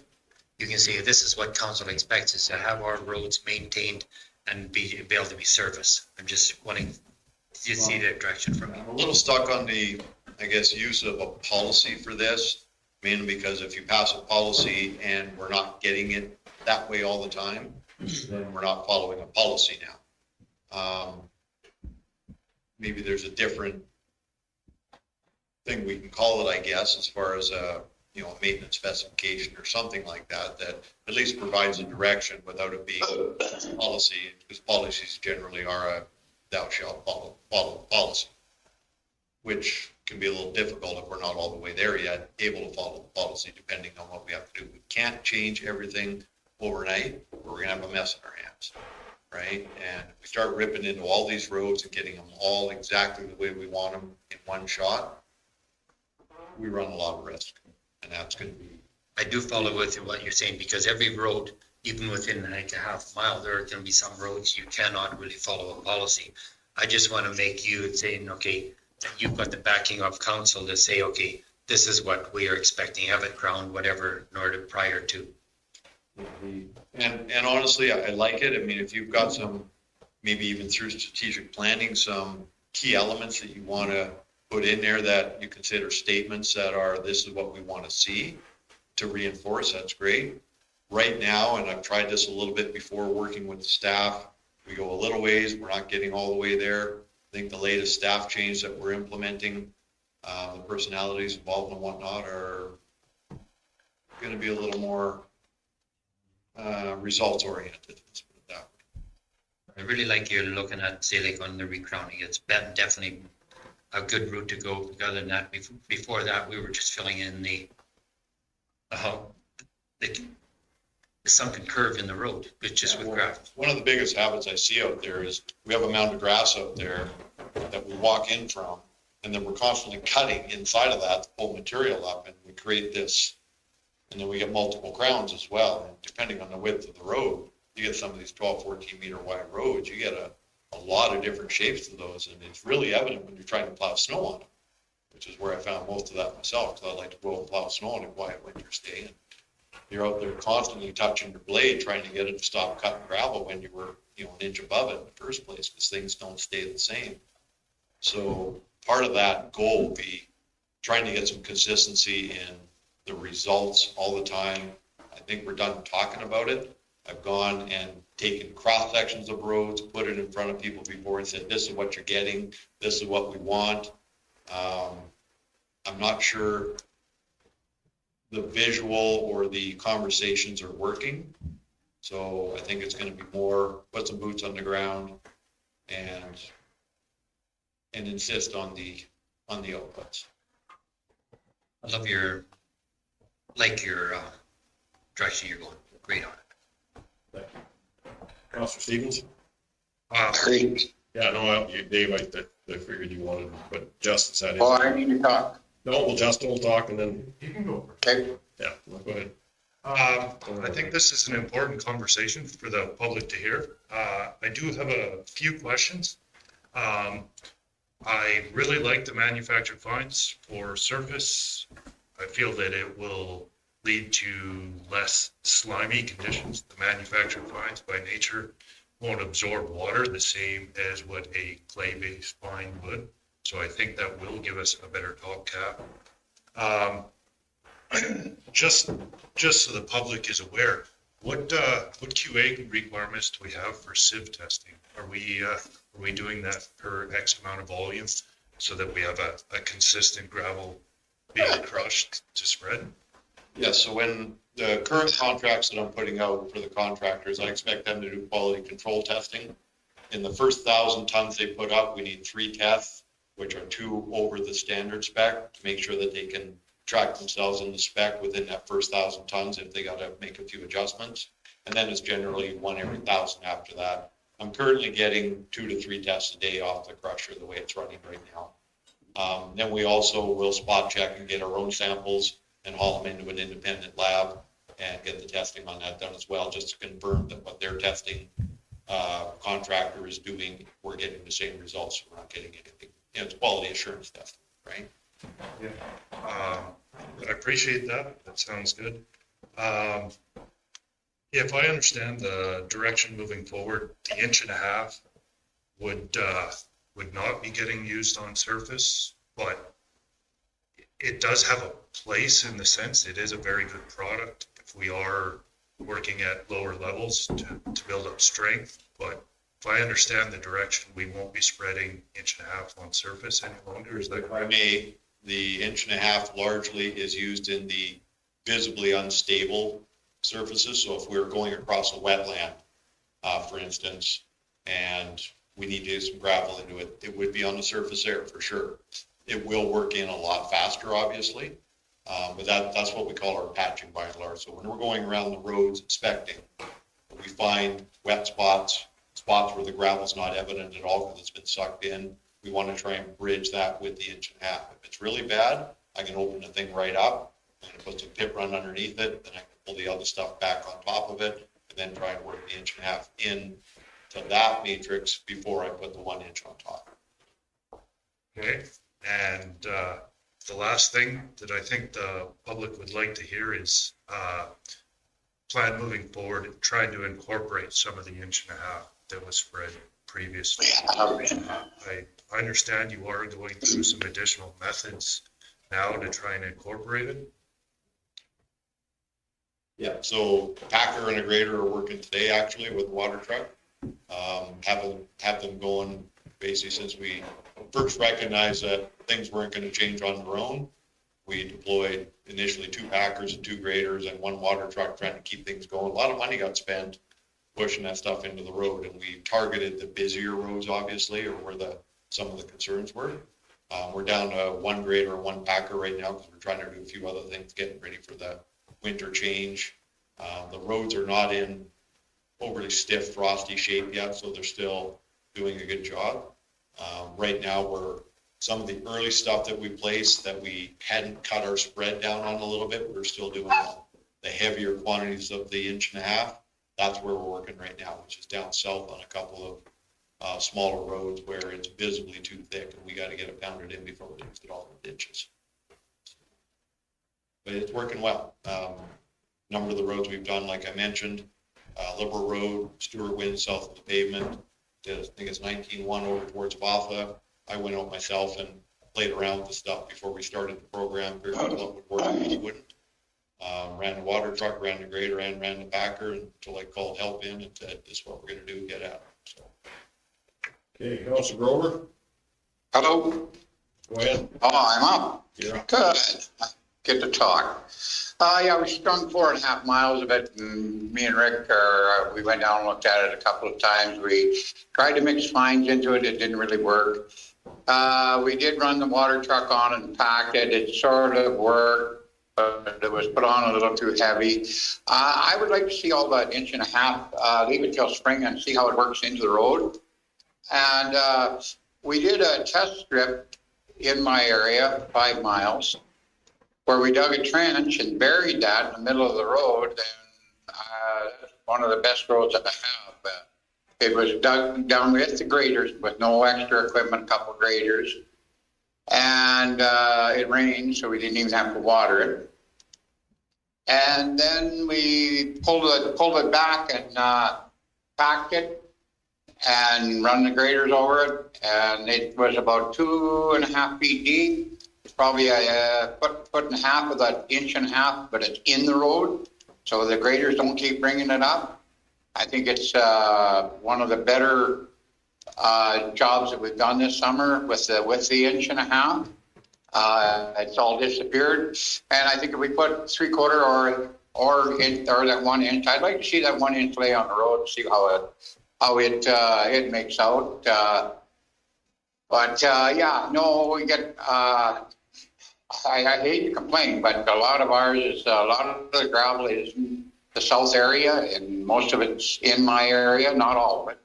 We're crushing out of the north pit right now, and that pit is a good pit too. But there's good gravel down there. But I think we have to. We should have quit on that 1.5 inch when it was hard out this summer, and it didn't rain. I think we should have shut the program down and went to something else, but we should have had either 3/4 or 1 inch crushed in a pit ready to go and put it on the road instead. The low spots, I agree. You put that 1.5 inch in there and it works dandy. But as far as I don't care whether they use it out west or not. If it's road gravel for putting on tops of roads, Some of it failed pretty bad down there. But I can see the low spots where it's an asset or a road that's a heavy use road. But anyhow, I'd like to see us, we're still crushing some 1.5 inches this year again, Rick? Right? No, we said, Dave, that we're not this year. All 1 inch. All 1 inch. We're not gonna crush any out of the Bridges pit, like we talked about before. I have supply in the Bridges pit. I don't need any more right now. We need 1 inch. You don't need any more now? Okay. What about, I'm with Mr., heaven forbid, I agree with Mr. Nyberg. But I'd like to see this on the road too. I'm gonna be home there shortly, and wherever you put that, give me a phone call. I don't care where it's at, I'll go drive and have a look at it. Thank you. Thanks, Councilor Grover. If I may, Larry? Yes, go ahead. One of the things to remember regarding when we can stop and when we can switch back to, say, a 3/4 is the decision was made early on at last year's budget to do the 1.5 inches, and we didn't spend all that money crushing. So supply gets to be a problem. You can't switch if you don't have supply, right? I realize you got something down there. Okay, yeah, and that was part of the reason with following through with 1.5 inches this year. That was a budget decision last year too, so. Yes, I know. But actually, roads, if they pack in, it does make a good base. Oh, once you get them in there, but once you put 1.5 inches on cement, it isn't gonna go into it. Yeah. Okay, that's all for me. Okay. Any other discussion there? Councilor Nyberg? Receive this for information and continue on your way. Gotcha. I'll give you that motion that we receive it for information. Okay, all in favor? Favor? Carried. Okay, we are at, it's what, 1:30, our delegation is here? Yeah. We'll go to our delegation at 1:30.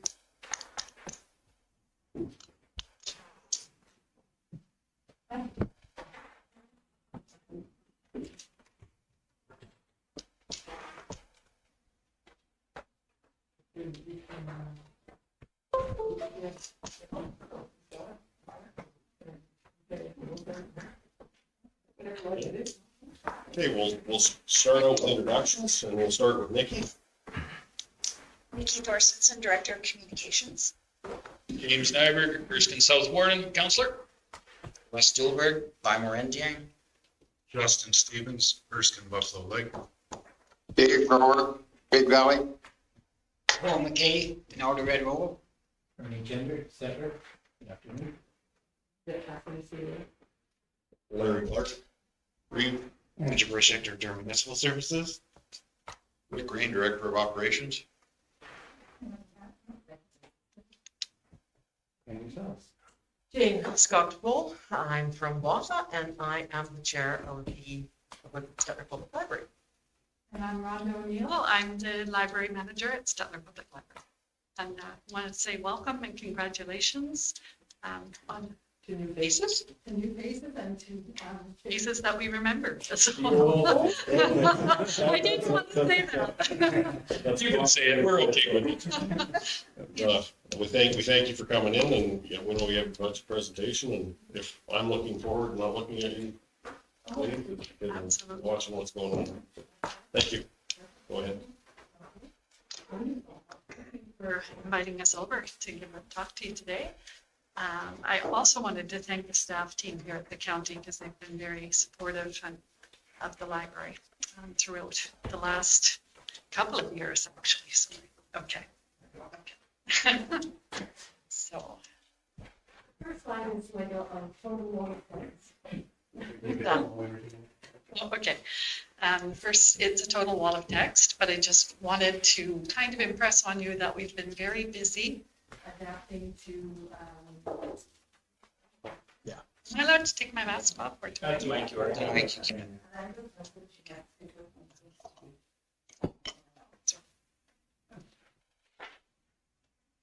I just wanted to impress on you that we've been keeping very busy trying to respond to the needs of the community throughout the last year, which has been, again, another unusual year.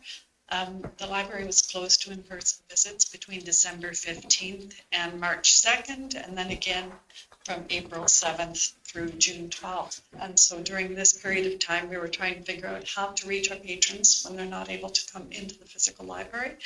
And so we were doing things like take-home kits and curbside pickup, and answering reference questions, helping people. They would email us documents, and we would print those off and run them down to the front door. And so there was a lot of information that the library staff became privy to, things personal natures, because people had nowhere to print them. And if you're out there in the county and you don't have necessarily great access to the internet, and I learned this year that this area is an area of concern, like in terms of Wi-Fi access. So it's How long have you been here? Well, I didn't realize, right? We talked about it almost every council meeting. Sorry, but it personally impacted us this year when we were doing forums, because we had this lovely little mobile Wi-Fi and we plugged it in and things just crashed, right? And so it was in the investigation of that I learned. Welcome to our rural world. So throughout this past year, we've partnered with a lot of different organizations, and the county included, Stettler Information and Referral Center and the Stettler XCSS we partnered with to create take-home kits for seniors. We noted that we were hearing a lot about the cognitive decline associated with isolation, which I'm sure you're all well aware of. And so we put together this idea to distribute activity kits to seniors. And we did about 125 in December, January and March. And then again, we teamed up with the town and county to distribute another 280 kits in June for Seniors Week. So that was a lot of fun. And this year we were able to do in-person activities at the library for Summer Reading Club. So that has come back quite nicely as well. And I guess you'll see more about that on future slides. But we increased our membership in the reading club to 214 this year. And I'm trying to think, they reported 2,510 hours reading, which was up from 864. This is I'm sorry.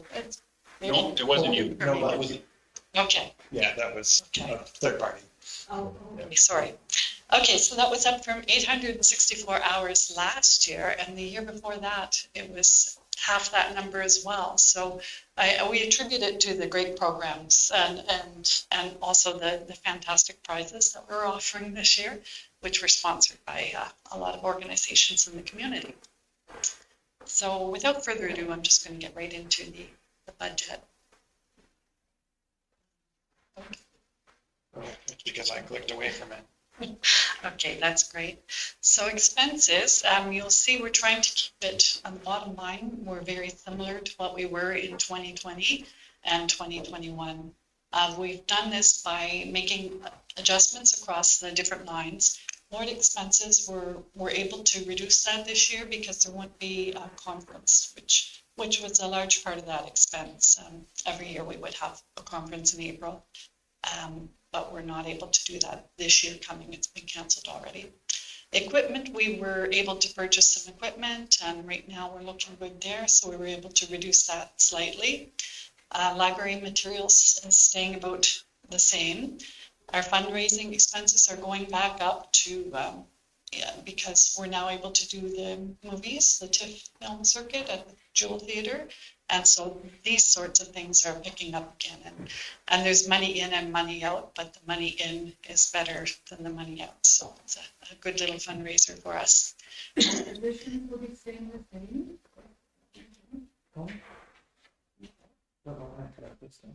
Is it important for me to talk into this? Yeah, it's for the online to hear, sorry.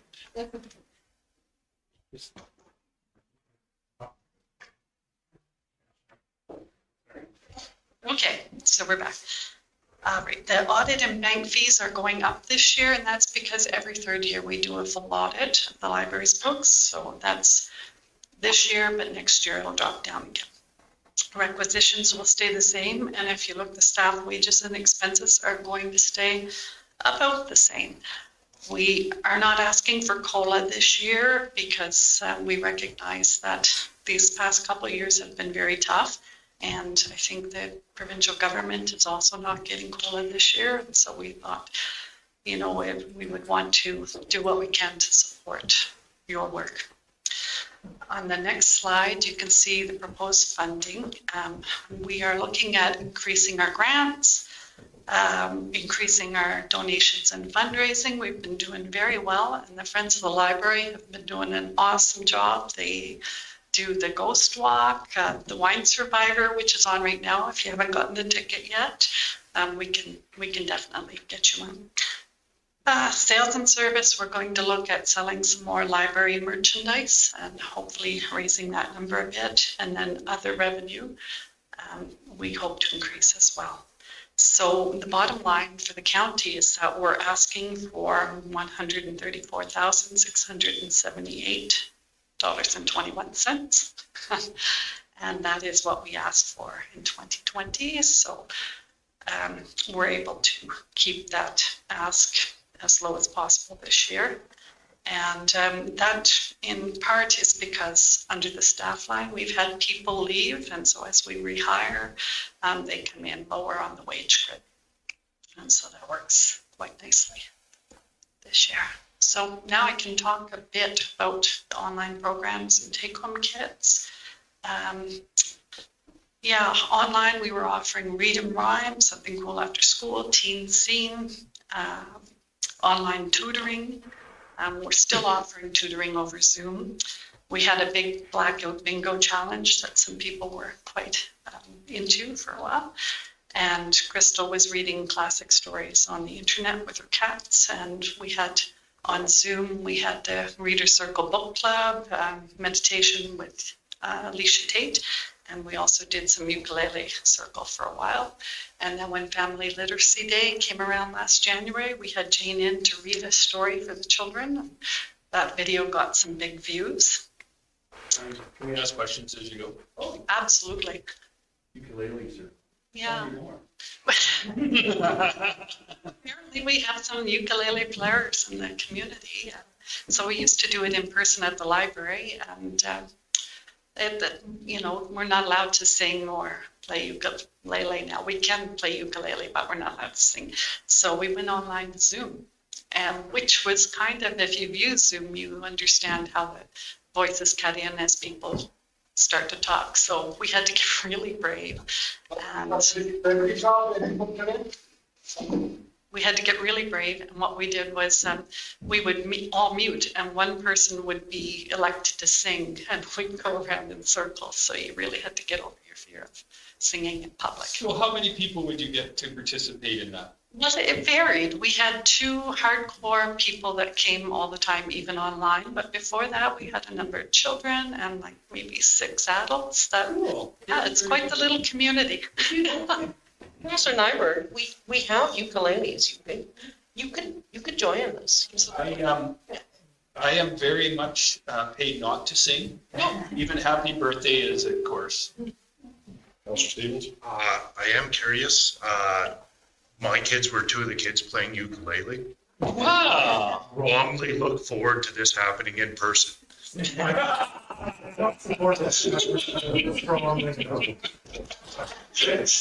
you for what you do. And you guys have been awesome during COVID trying to give services. My kid probably had north of 200 books delivered to the front door over the COVID. It has been phenomenal, and you guys do a tremendous service to the community. Thank you very much. Just so you know, in all of the amazing things Rhonda has done, she has never learned to play an instrument, and she decided to rectify that by learning the ukulele. Right? That's the story? What musical talents do you have? I took piano lessons for years. It's all, but ukulele was something that me and a friend picked up in Macomb. We transplanted that here. There you go. Lots of fun. You're an amazing woman. Well, I don't know. We've got limited time. I can flip through really fast. And we did a lot of stuff. And if you have any questions, fall programming is back and we're doing double programs for children now because there was such a demand and we had to reduce the number of our programs. So we're doubling that up and people are just filling the sessions. And then I've got some statistics that show you, oh, I'm sorry, Andrew, I can't put it forward. And keep on going, yeah. Some statistics at the very end that show how we're doing this year as compared to last year. And so community of readers, in 2019, we did 92,954 books circulated. In 2020, it dropped down to 63,528. And I think that was because a lot of people didn't realize they could do curbside service the first time. And then there was some fear around, whether or not COVID could be transmitted on top of books, in the paper. But we've gotten beyond that. And right now we're up to 87,000 books that have circulated so far in 2021. And I expect that maybe if we hold in this pattern, we're going to break 100,000 this year. And so it's a very readerly community. And then programs are down a bit, but of course, that's because, when you look at the other libraries, we're all down because of the closures. And so again, in 2021, our numbers are looking pretty good between the in-person and the online live streams. And I guess if we flip over to computer use is also down.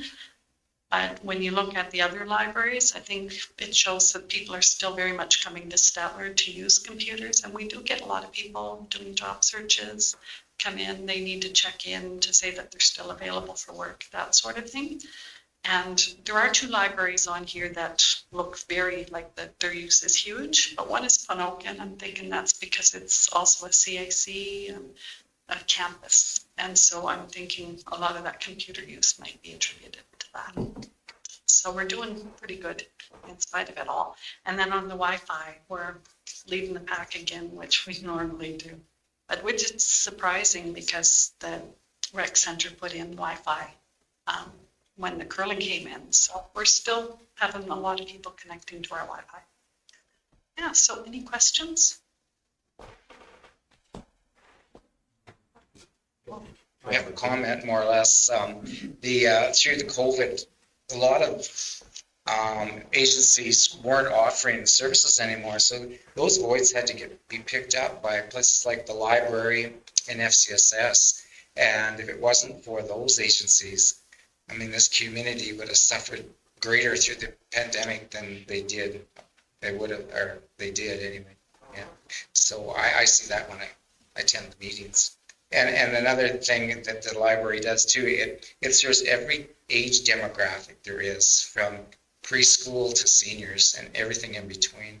And also now we have teen advisors for that age group as well. So there's a lot going on there. And the teen programming is picking up. It's really, we've got one of our pages running it. She's quite popular. She did the summer reading club. We're having fun. So, great work, ladies, as usual. There, you always upload, and you know that I'm a supporter.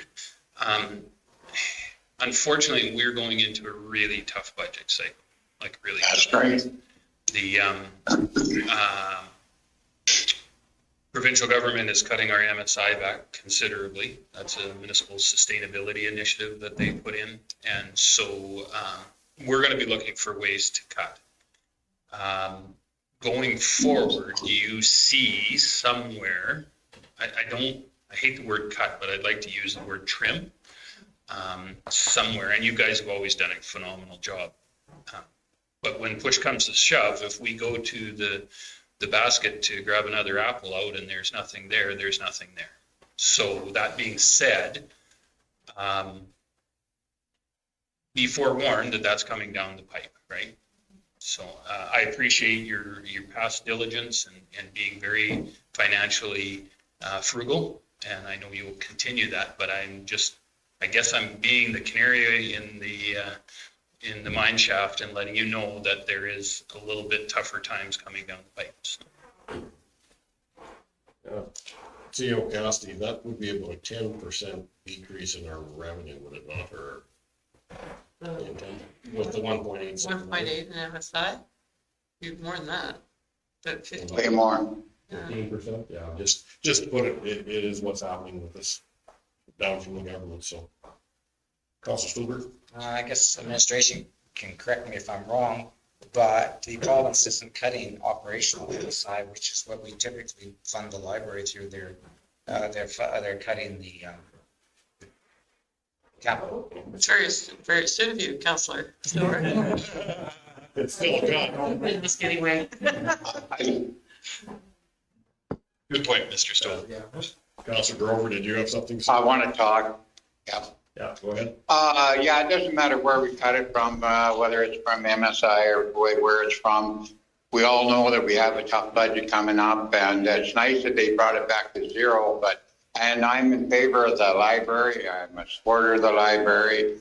Both library and the other two little libraries too, the one in Nelda and the one in Big Valley. But we're going to have to make some tough decisions as long as everybody at the library knows that. So, thank you. Any other questions? Comments? Thank you very much for coming in and. Thank you. Thank you. Throw that promotion out for you, the Wine Survivor, and what are the tickets, and can you give us a little Coles notes on that? Absolutely. For $20 and a $15 bottle of wine, you can enter into Wine Survivor and win up to 60 bottles. I think there are 6 winners. First prize gets 30%, second and third prize get 20%, and third, fourth, fifth, and sixth, I think. Anyway, it all works out to 200 bottles of wine.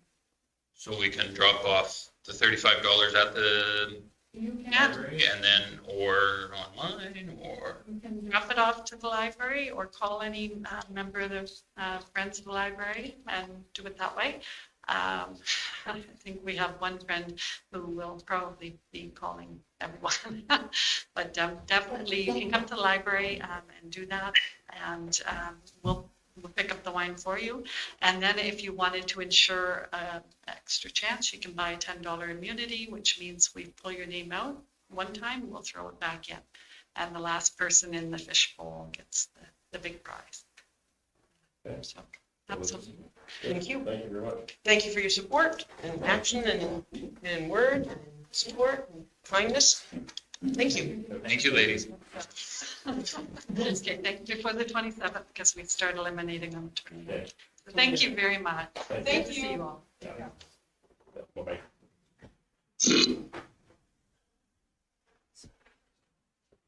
To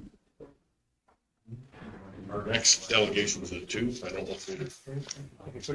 Take a quick peek.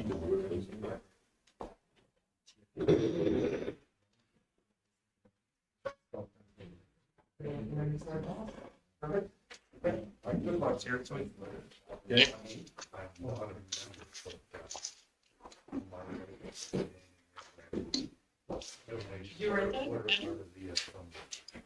Wait, what? No, that's from Rick's memo. Oh. Yeah, sorry, I'm just on. You collect for those, the wine survivors? Do that, yeah.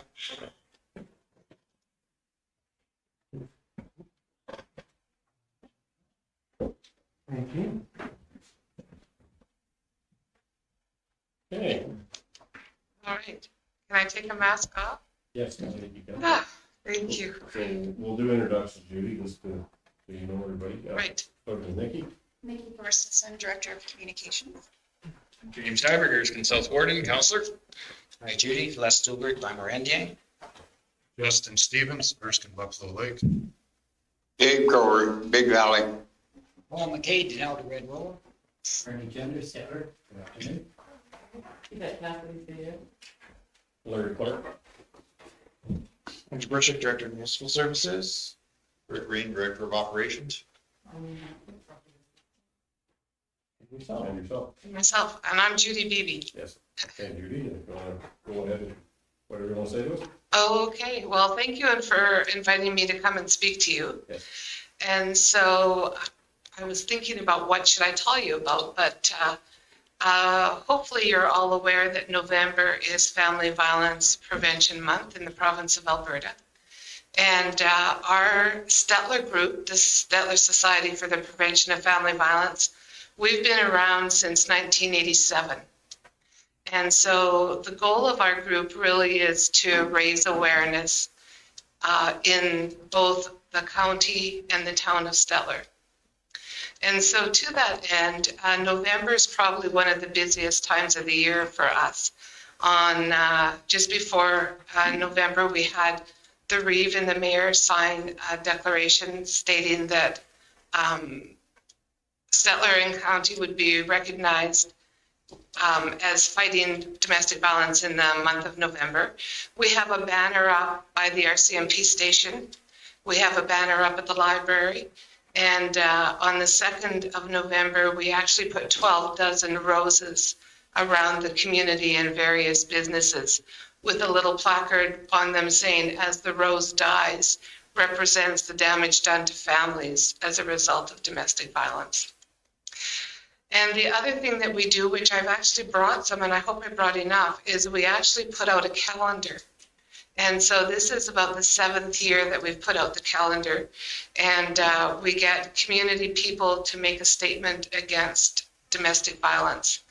And so I've brought some for you, and I'm going to leave them here. And hopefully I brought 10, so I'm not sure if that's enough or not. But we've been doing that for, this is our 7th year doing that. The other thing that our group does is that we run groups for men who've been charged with assault against their partners. We run 2 groups a year, and the individuals in our groups come from both the town, the county of Stettler, the county of Paint Earth, and from as far as Special Area 2 sometimes. So we run 2 groups a year. The groups are 16 weeks long, 3 hours a week, and they all have to do some individual work in between as well. And we run a women's group, support group for women that are experiencing domestic violence. And this is the 2nd year that we actually are running a group right now for women that have been charged with assault against their partners. So that's actually something new for us. And those groups we've been running for about 15 years. So those are the things that we do kind of in the community. And as well, I work with another organization out of Edmonton, and I do family violence training actually across the province with anybody that does work in homes with families. And so last week I was in Lloydminster for two days. Next week I'm actually in Leduc doing training with law enforcement people. So I do that kind of as an aside. So the work that we do in Stettler is part-time. That's my other part-time job. And I'm also the chairman of the board for the women's shelter out of Camrose. So I do spend time in Camrose as well at the shelter. So if anybody has any questions that they would like to ask me, I'm certainly open to that. So Judy, would you say, I mean, I think it's fairly well known with people that have been listening to anything in the media, but COVID has put a real strain on families. And you have seen it in our community. Yes. An uptick of incidences and just the general strain on our families as well. We're not immune to it by any means in our community. I wish we were. Yes. And so what we're finding is that the incidence of domestic violence, they figure across the province, has gone up between 30 and 40%. The numbers in shelters have actually gone down. And so there's been a lot of things about the pandemic that have actually contributed to that, partly because we had so long a period of time where we were all encouraged to stay home. Nobody was supposed to go anywhere. And so for people that are living in a home where there's violence, it put them at greater risk. And the other problem was that with all of our shelters, because it's a communal living environment, was that for any individuals going in, they had to quarantine for 2 weeks before they could go into the shelter. And so with our shelter in Camrose, what we were doing was we actually had rented 2 houses where we could quarantine people before they would go into the shelter. So since, I would say it's probably, well, since the summer, the numbers in the shelter actually have gone up. And I actually was in Stettler yesterday, and at the end of the day, had to go to Camrose. I was at the shelter for most of the evening last night. So we're up to 19 people resident at the shelter right now. And what do you normally, Well, 22 is our maximum. and is there, what can people do to help out with the shelter? What's the? Well, so from Stettler and in the county of Stettler, people that are wanting to go to shelter always have the choice of going to Red Deer or Camrose. And it seems like, that split happens pretty evenly. There actually was a number of years that our committee had a volunteer driver program before Victim Services was part of the RCMP. And we were driving women, and we were driving sometimes 3 and 4 times a month. So what can we do as a community to help out? Oh, well, just being aware, knowing what the resources are. We have an office at FCSS right now. That's where our office is. And it's in the FCSS boardroom where our groups are held. And so we're always available to talk to anybody that needs more information about what the resources are or what they can do or where they need to be. So that's really what it is. Stettler is, I don't know if it's a unique community, but there's a lot of services in Stettler and the county as well that donate things to the shelter all the time. I often come into my office and have boxes of stuff to go to the shelter. And so whenever I'm going that way, I certainly take them with me when I go.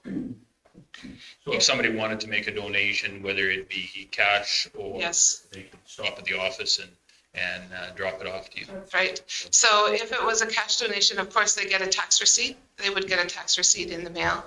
Other things I just take, and often people would get a thank you letter for that. One of the things that we are working on with the shelter in Camrose is we're working on a second stage facility, which we've been talking about it for about 5 years now, but we've just bought an older house very close to the shelter and are working on doing some renovations to it to make it. So emergency shelters, women can only go and stay for a maximum of 21 days.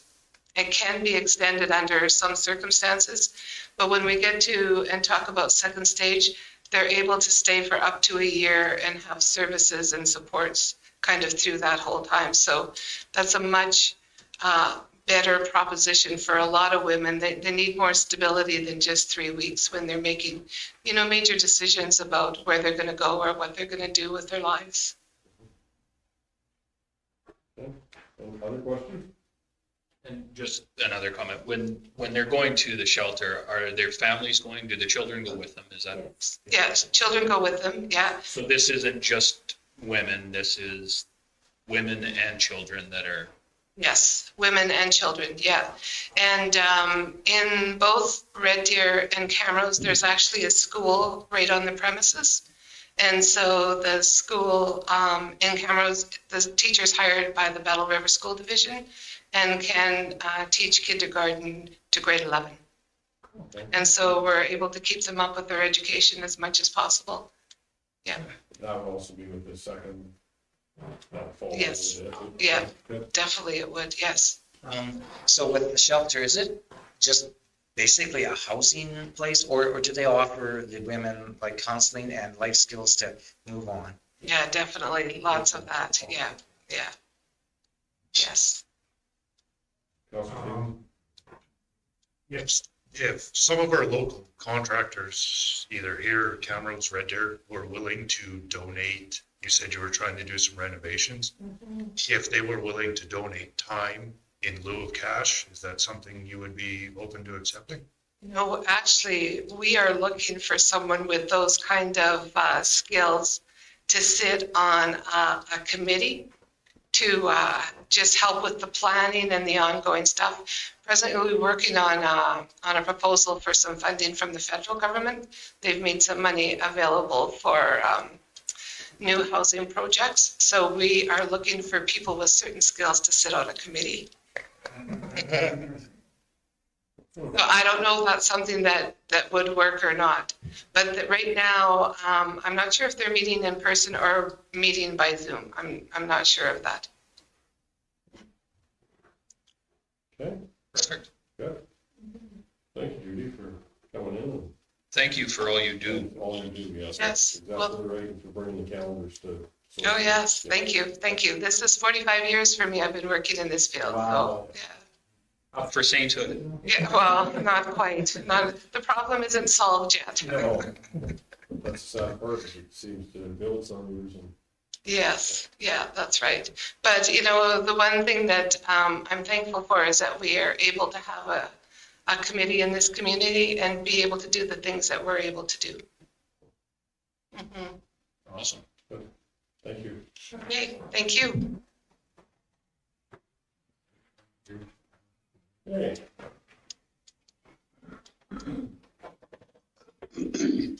8.2, memo, re-request to remove delegation response from website, page 23 of the package. Thank you, Mr. Chairman. Received this email, which I forwarded to council. Basically self-explanatory. They're asking for the delegation responses from the August 8th council meeting to be taken off the web page.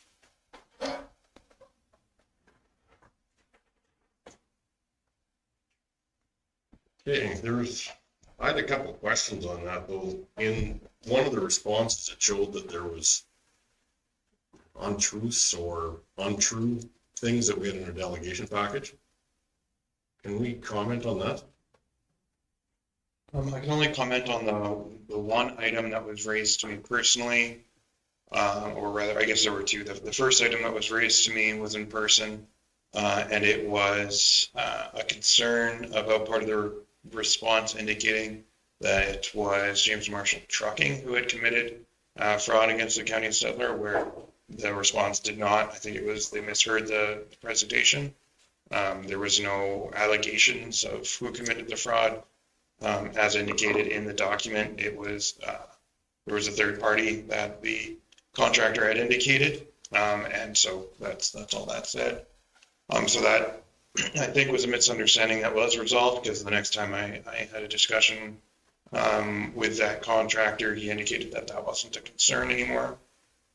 But they did indicate a concern that in the request we did indicate, or in the response we indicated a road.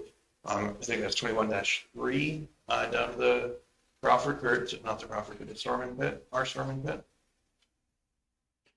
I believe Sounds about right, yeah. That's North Star Trucking's pit, which was the subject of many of the delegation's complaints, that road was paved. The pavement ends on that road about a half mile south of the Fen Road, and that was indicated by Mr. Marshall and Mrs. Marshall, that was inaccurate, because it indicated that the entire road was paved, and inaccuracy past the residence. It goes a ways past the only residence on that road, and from there it is just a gravel pit access road. There's no other residences, and the requirement to obtain a road use agreement along that gravel has been waived for numerous haulers. I believe the delegation included when they did work out of our pit that's down that road. So those are the only inaccuracies that we're aware of having been raised. Okay. Okay. Councillor Liebert? Mr. Chairman, this issue, I mean, typically we don't post delegation responses. This particular delegation came with multiple concerns in one delegation. It was, I think, prudent for us to post the response, because typically we would have the opportunity to make a response in council chambers for that. So we had a couple of other delegations as well with slightly less, or largely less amount of concerns that were brought up and very much focused. That all being said, I see no reason for us. We'd already talked about moving forward with doing a web page change and update. I have no problem. The people that are concerned with this have seen, I think, what we've asked them to see. I don't have a lot of requests of people asking me about this anymore, so that information will always stay on our website in the presence of our council package, I guess, because we did do a council package, as it were, rebuttal the next council meeting, so that will stay there. I see no reason for keeping this up and moving on, I think, in the sense of where we're going, so. Counselor Stillberg? Yeah, I guess further to what Councillor Nyberg has said, that meeting, that July meeting where the delegation came in, it was the first meeting that we could hold open to the public with the COVID rules. So there was 3 delegations that day. There was also a visit from our member of parliament. So it was a busy meeting, and there was a lot of questions asked in a public forum that the public heard questions and concerns, but of course they couldn't hear the answer. So that is the reason, and not on just this delegation, but all the comments and answers were all posted on all 3 delegations on that the county web page. And I just want to make it clear that too, that Ms. Marshall is saying, quoting some bylaws and stuff where we're erring on how that we shouldn't even be posting this stuff for that long. But I mean, it's a confusion in interpretation of these bylaws. And unfortunately, her interpretation isn't correct on these bylaws of what on posting on our webpage. And but I too agree. I mean, this is just for information purposes. The information now has been presented to the public so they can totally understand the situation. So I feel it has probably served its purpose. And I also wanted to clarify, there weren't a lot of errors, or however she worded that in the presentation. I mean, the reply was factual for sure. But so I would like to make a motion that we do remove this from our webpage. That's a negative motion. I guess by the end of the month, that gives time for staff to get it off as long as, and I had one other comment. What was it? Slipped my mind right now, but that's my motion. Councilor Grover? Right. Yeah, you should make a positive motion, but I think that they haven't been answered if they're still questioning what we put on, what we put in there. They're still questioning, bylaws such and such. Maybe we should put up more information rather than less. I don't think we put anything on there that was wrong for all 3 delegates that were up. I'd like to see it stay for another month. But you have to make a positive motion. I would make that motion. I did make a positive motion that it be removed. Okay, fair enough. And then I remember my further comment, if I may. Okay.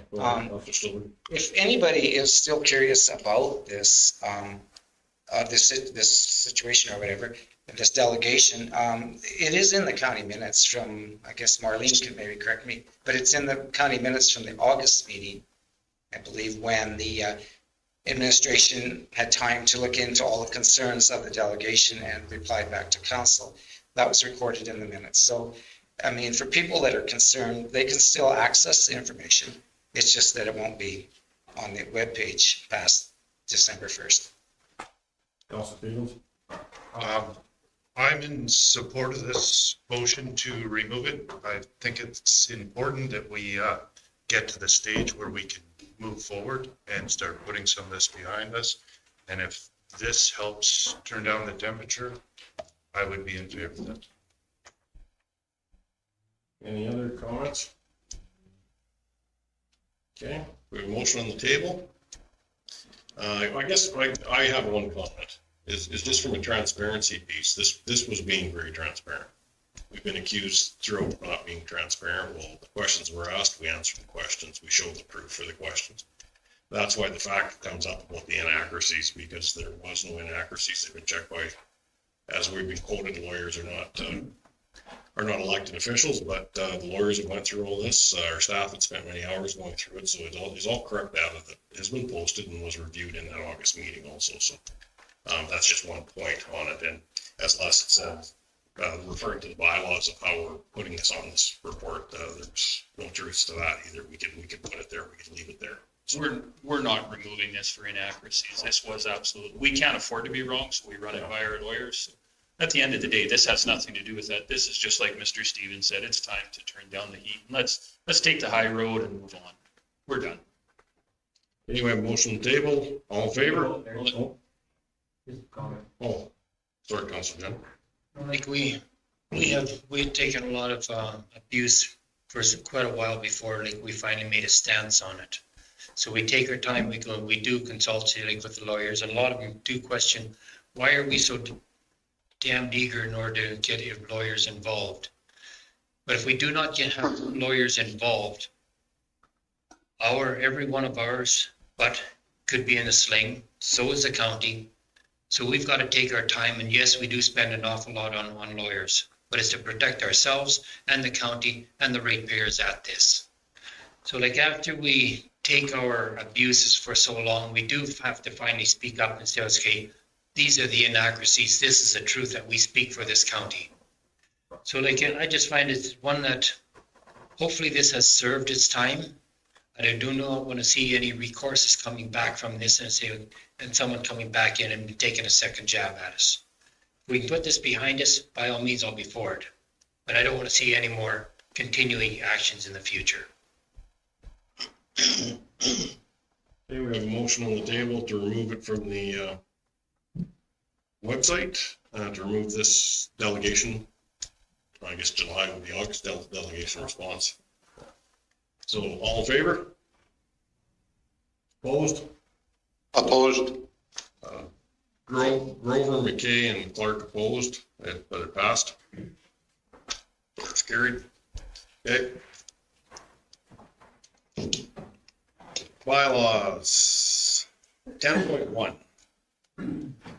Bylaw 1670-21, regional SDAB bylaw for first reading and set public hearing date. Take this one, Mr. Chairman. So this is the bylaw in response to the change made at the organizational meeting to move towards regional subdivision development appeal board. Unfortunately, right now our subdivision development appeal board bylaw comes embedded in the land use bylaw. If it was already separate, we wouldn't have to have a public hearing and split it all out, but we do. So we're going to move this into its own bylaw independently by amending the bylaw to the land use bylaw to remove it and give first reading to 1670 if that's your desire.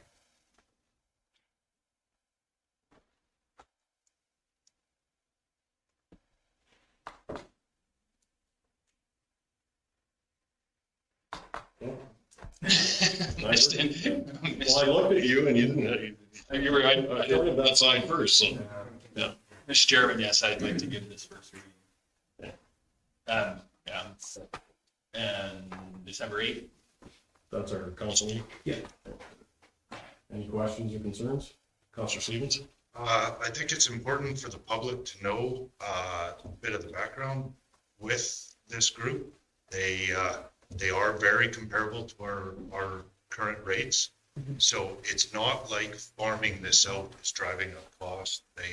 Correct me if I'm wrong. No, that's absolutely accurate. I don't think staff would have brought it forward as a suggestion had it been more expensive. In fact, probably in the long term, it will save us money because we'll have, though there's sunk costs and staff time, we will have less staff time with very similar per diem costs on our members that would sit. So it's kind of a win-win for everyone. Correct me if I'm wrong, they are a nonprofit group. That's right. So Parkland Parkland Community Planning Services is a nonprofit group to which we're a member of for a number of planning services, and they can provide this service on top of what we already get from them. So. Thank you. The other issue that we had was getting enough members to fill an actual board if we actually were It draws from a much bigger pool, so, I mean, we're running out of resources. Yeah, keeping the members trained is also a problem. We could pull teeth and get enough members to sit on a panel, but the training has to be done every 3 years. And having this group that meets more often is more comfortable. It makes sense. Regional efficiencies sometimes make a lot of sense. And also, I think going with the regional approach, where it's people from other communities hearing the subdivision appeal, I think it's more arm's length and more transparent than having people from within our own county, because lots of times, maybe not, but it could be perceived as some bias, where even if it's not there. But I think this is a greater arm's length and more transparency, I think, going the regional route, and besides all the other efficiencies and good points that were raised. Thank you, Mr. Chairman. Councillor Stolberg nailed it. The arm's length is, I think, so important. Also, it really decreases the workload for admin. You could almost hire a part-time person just to look after us, the AV, so this is great. Just a question to it, man, is this members at large that we have on there, or is this council?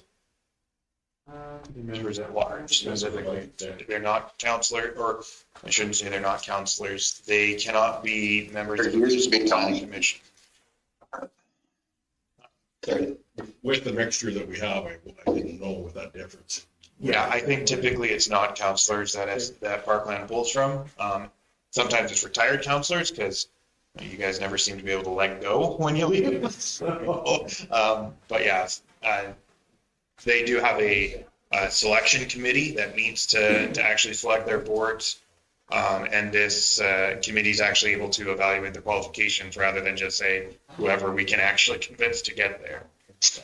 Okay. Councilor Grover, did you have anything to add? No, I'm good with that. Okay, so first readings on the table. I moved first reading.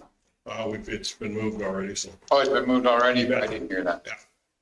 So first readings on the table, all in favor? In favor. Carried. And it's set, the public hearing is set for December 8th at our next council meeting. Good. Okay, reports, 11.1, Chief Administrative Operators Reports. I know everybody's took all the time to go through the reports. Questions on that? Councilor Gender asked financial questions prior, and I think you got all your answers. Did you, Councilor Gender, or is there more? Yes, they were all answered there. Just catching up to the page to see if there's anything I wrote down. I'll move a report. Thank you, Councilor Grover.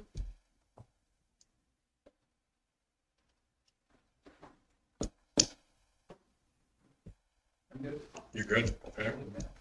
Any other questions or concerns on the report? Seeing none, all in favor? Favor. Carried.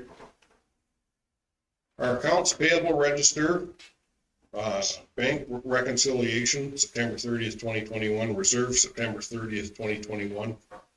Year-to-date budget, September 30th, 2021, they're pages 128 to page 138, and 11.2.1 to 11.2.4. Is there any questions on any of them? Councilor Schulberg? I just got a quick question on the work the county did by the railway beds and stuff. I mean, it looks really good and it was really well needed, but was there any partnership with the railways themselves on this, or how did that work? Or is that just all our? No, that was just us. We just had to get it done. Or we'd have a continuing problem. Yeah, okay. No, I was just kind of curious because is some of that area typically their responsibility though? Or yeah, they're the ones that lifted their rails up and created the problems. Yeah. Well, okay. We're just serving the needs of our ratepayers by going ahead and kind of above and beyond. Yeah. Same type of thing we do on a lot of the aprons on the highways as well. Yeah. We'll go in and fix a lot of them just because you can't wait forever. And with our road accessing the highway at that point, it makes sense to help our ratepayers out that way. Oh, great job. That one was exceptional. Lost your teeth on it. Well, I know. That come to a prior council meeting, the pictures of the holes and the problems on these areas. So I was really happy to see it dealt with so quickly. Looks good. Okay, back to the financial reports. Any questions on them? If not, we can receive, Stephen.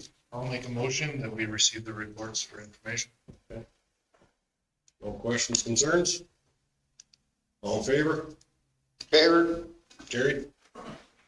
Counselor fee sheets, page 151 of our package. Well, Mr. Chairman, I have a couple of things. I don't see Mr. Stevens. He doesn't want to get paid, I guess. I don't see his fee sheet in there. New counselors elected to catch yours up in November. And a couple of things, just on my fee sheet, I noticed that both on the organizational meeting and the orientation, I put down for full days. I just assumed we were here a little bit longer in that afternoon on both of those, but if we could make that adjustment, Ms. Cassidy, to change that for me. I'll make them next month. Next up. Works. I appreciate that. Council Stolberg? Well, on the orientation meeting, I believe it was a full day. I put down a half day because I had to leave just a little bit early. And I just thought it was just a good gesture on my part not to charge for the full day when I didn't get the full meeting in. And I don't know if there was very much left, but that's why and even though the time I was there was more than a half day, I chose to only charge for half day, but I think anybody that charged for full day was probably right. Okay, so I guess change it for 1 day for me then. Yeah. Thank you.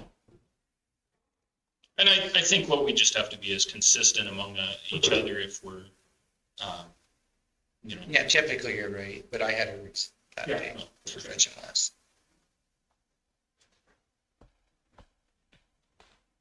Okay. Any other questions on it? Yep, Council General Wooten. All in favor? Favor? Carried. Council committee reports, Stettler Seed Cleaning Plant, Stettler Public Library, and Stettler FCSS. I know that Councilor McCabe just went to the seed cleaning plant meeting last night. So if Councilor Grover put something in my paper, but what do you want to update? A quick update. Yeah.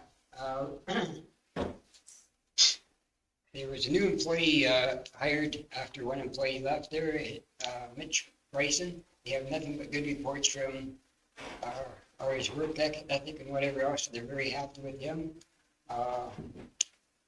Cleaning was down this year for a bit from last year. They cleaned 417,755 bushels compared to 447 last year. But with all the new improvements, they expect that 500,000 or better is not out of the question for next year.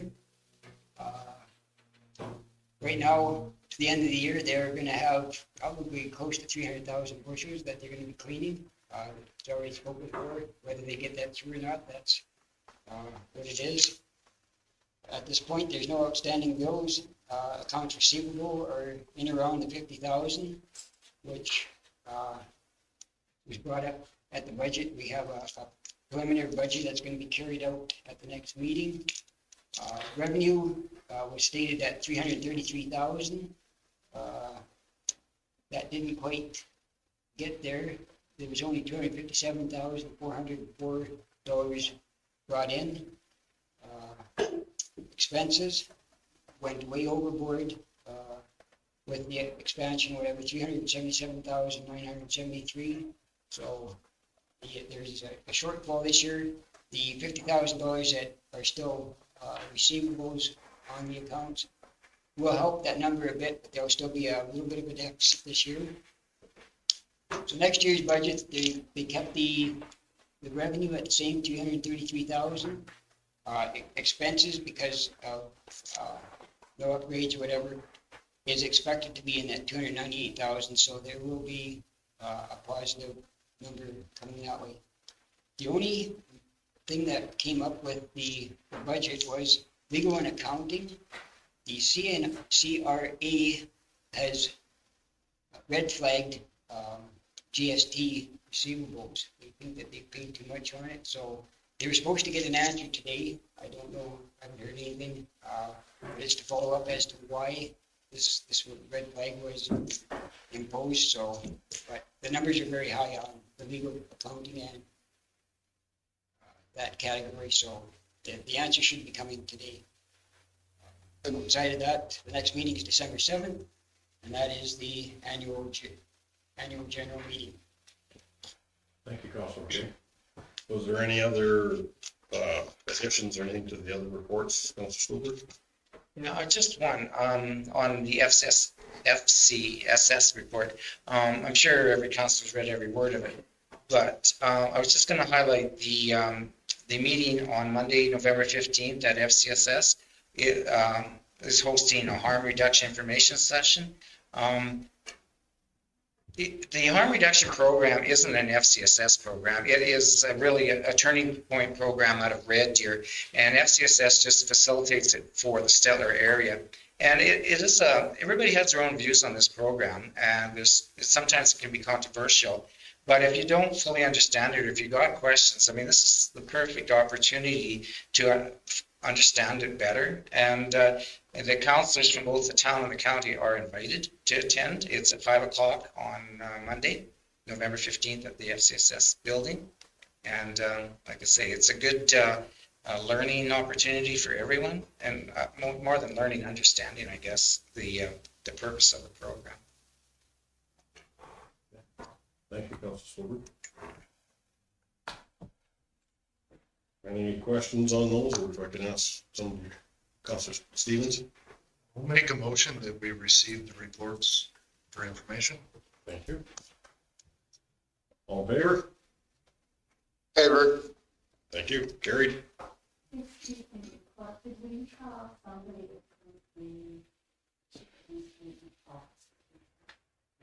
Councilor Rowe.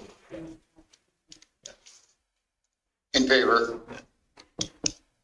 You're in favor, that's good. You put the motion forward. What did I vote for? Chief Administrative Officer's report. So. Oh, You voted to give every counselor an extra $100. No, I just didn't vote to give anybody anything. Okay. So consent agenda items. One we need to look at separately. I think it's 12.9. They're asking for a letter of support. But 12.1 to 12.8 is just basic data coming back to our council. No financial support? Well, there was no financial support. We had the letter from ATCO about that Central East transfer line again, but Councilor Stevens. Quick question on 12.4. Are we going to be advertising this? I know a lot of people were interested in the routing of that line. Will we be assisting in advertising or a link, or is that? We typically don't. With this third party that they're basically It's third party. They're basically just giving us the opportunity as a trusted partner to work with it. They do all the advertising. This is their project, not ours. Fair enough. They had many public meetings, but it still took a long time for them to come up with their route, because every public meeting, they still seem to have multiple routes there. So. Okay. Councilor Stolberg? Are we on 12.9 yet? Well, 12.8, I believe, received information, and then, Okay, I'll move the rest for, we received for information then. Any other questions on 12.1 to 12.8? All in favor? Favor. Carried. 12.9. I'll move 12.9 as long as there's no financial. Okay, well, As long as they don't want any money. okay, with that one, you're the one, you're the one that talked to them on that, or is it? No, Talk to us on it? actually, I think, did you get this one? The regional rail. I did, but I read it, so I can't remember what they're requesting, sorry. This is support for the like the monorail type. Between Edmonton and Calgary? System starting, so sticking in my head. To go from Edmonton to Calgary. I'm not sure it does a lot to benefit this area, but we're definitely pushing down the Highway 2 corridor. That's why I'd like to speak to it, Okay. if I may. It just come to our attention again. Yvette got a letter from a citizen in the community drawing the attention to the void in transportation in this community. I mean, the handy bus used to run the in-town service and out-town service where it would take people from Stettler to Red Deer for their medical appointments. And then through, I guess, financial problems, they discontinued that service. So now, and the in-town service, it only runs Monday through Friday, and I believe it probably ends at 4:30 or 5 or something. And anyway, so people in town that need, I mean, if they're not mobile enough on their own to get around and they need this handy bus service, and they're out of luck for evenings or weekends, if there's events in town or recreation opportunities or whatever. So we have a real void in this community of our own, and especially for the medical rides to the city, because a lot of things are referred to Red Deer from Stettler. So I think before we support this one, we need to support the local need for better transportation.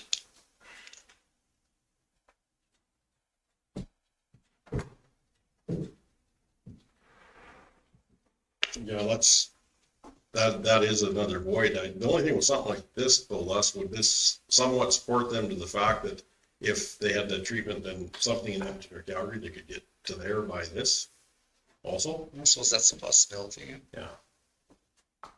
This is something that's been talked about forever and ever. I dare say on 20 years or 30 years, I can remember when I first was dating my wife multiple years ago, that this was brought up in the media. I remember very much because my wife was going to school in Edmonton at the nursing school up there, and we gave a ride to an individual that was, his car broke down. We talked about it all the way there. So that's almost 30 years ago. So it's been around for a very long time. The one thing I do feel with this is if this was to go forward between the two major cities, you would see that Red Deer would get a big bump. And hopefully that would translate to us getting more activity out here. I'm a big believer in that this would work, but I agree with Mr. Stolberg that we should be looking after our own stuff first. This is just a letter to say yes. I know, and I guess it's not an either or. This opportunity, if it's just a letter, we could do it, and then if the opportunity comes to us from some local organizations needing support to lobby government on something to enhance medical trips and things in our community, I think we could jump on board on that one pretty happily too. Okay, Mr. Grover had put a motion to receive it and send the letter in. Any other questions, comments? All in favor? Carried. Okay, in-camera session. Tax agreement, FOIBA, section 25. Tax sale, section 25. Sale of environment. I'll move us in camera. And doctor recruitment, section 25. Okay. All in favor? Carried.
Okay, 13.2 tax agreement. That's the one. Okay. Can you pull it? Oh, it's over here. Recommendation. I will make the motion that the ratepayer pay $197,881.40 in 4 installments beginning October 28th. I guess that was made. October 28th one has been made for $62,581.97. The future payments are due November 30th at $45,099.81 and December 30th, 2021, $45,099.81, and January 30th, 2022, $45,099.81. If the aforementioned amounts are paid, the county of Stellar shall cancel a portion of the penalties in arrears in the amount of $10,135.49, shall cancel the current penalties in the amount of $7,902.17, and shall cancel the February 1st, 2022 penalty of up to $3,607.98. And do you want me to give the roll numbers? No, that should be. Okay. Okay. Counselor McKay? I'd just like to make one correction on that 7902, it should be 799217. 79. Oh, just what you read into the record? Yeah. Okay, yeah, so on screen, 799217. Okay, I maybe. You read it wrong, and that's right. No, that'll be corrected as $7,992.17. That's the current penalties amount. Okay. Questions, concerns? All in favor? Okay, carried. 13.3, set public tax sale reserve bids. Counselor Stevens? I'll make the motion that we set the public tax sale as per the attached schedule. Questions, concerns? All in favor? Counselor Grover? Favor. Okay, carried. Sale of environmental reserve. Mr. Chairman, I'd like to make a motion that we sell our environmental reserve as per the letter that was given to us. Just to be clear, I have no intention of that we should be selling this. This is a positive motion, and I am not in favor of selling our environmental reserve. In fact, I don't think we're even allowed to do that. But I wanted to address it in the public forum, so that's why. Counselor Gender? Years ago, when we made this, I voted against it. I was not going to be selling any reserve to any private ones. I'm still against it. Then that offer, it was offered as a once in a lifetime. That isn't, this is well past that. Counselor Stewart? And when those reserves were sold prior, I think the rules were different than they are today. I don't think we can sell environmental reserve today. More specifically, it was not an environmental reserve. Yeah. And there were also encroachment issues, which is the only time you can sell environmental. Last time it was still municipal reserve. We were dealt with encroachments, so it's sort of a different situation this time around.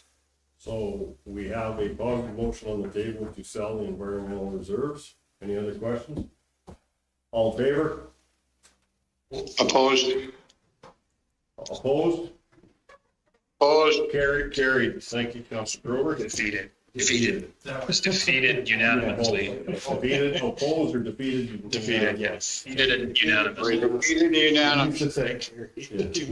That was carried well. Oh, you did. Oh, yes. Yeah. Yes, okay, thank you. Doctor recruitment 13.5. Well, I'll make that motion. Staff recommendation. Thank you. Any questions, concerns? All in favor? Favor? Opposed? Counselor, Sorry, I was in. you're in favor? Counselor Nyberg was opposed? Okay, carried.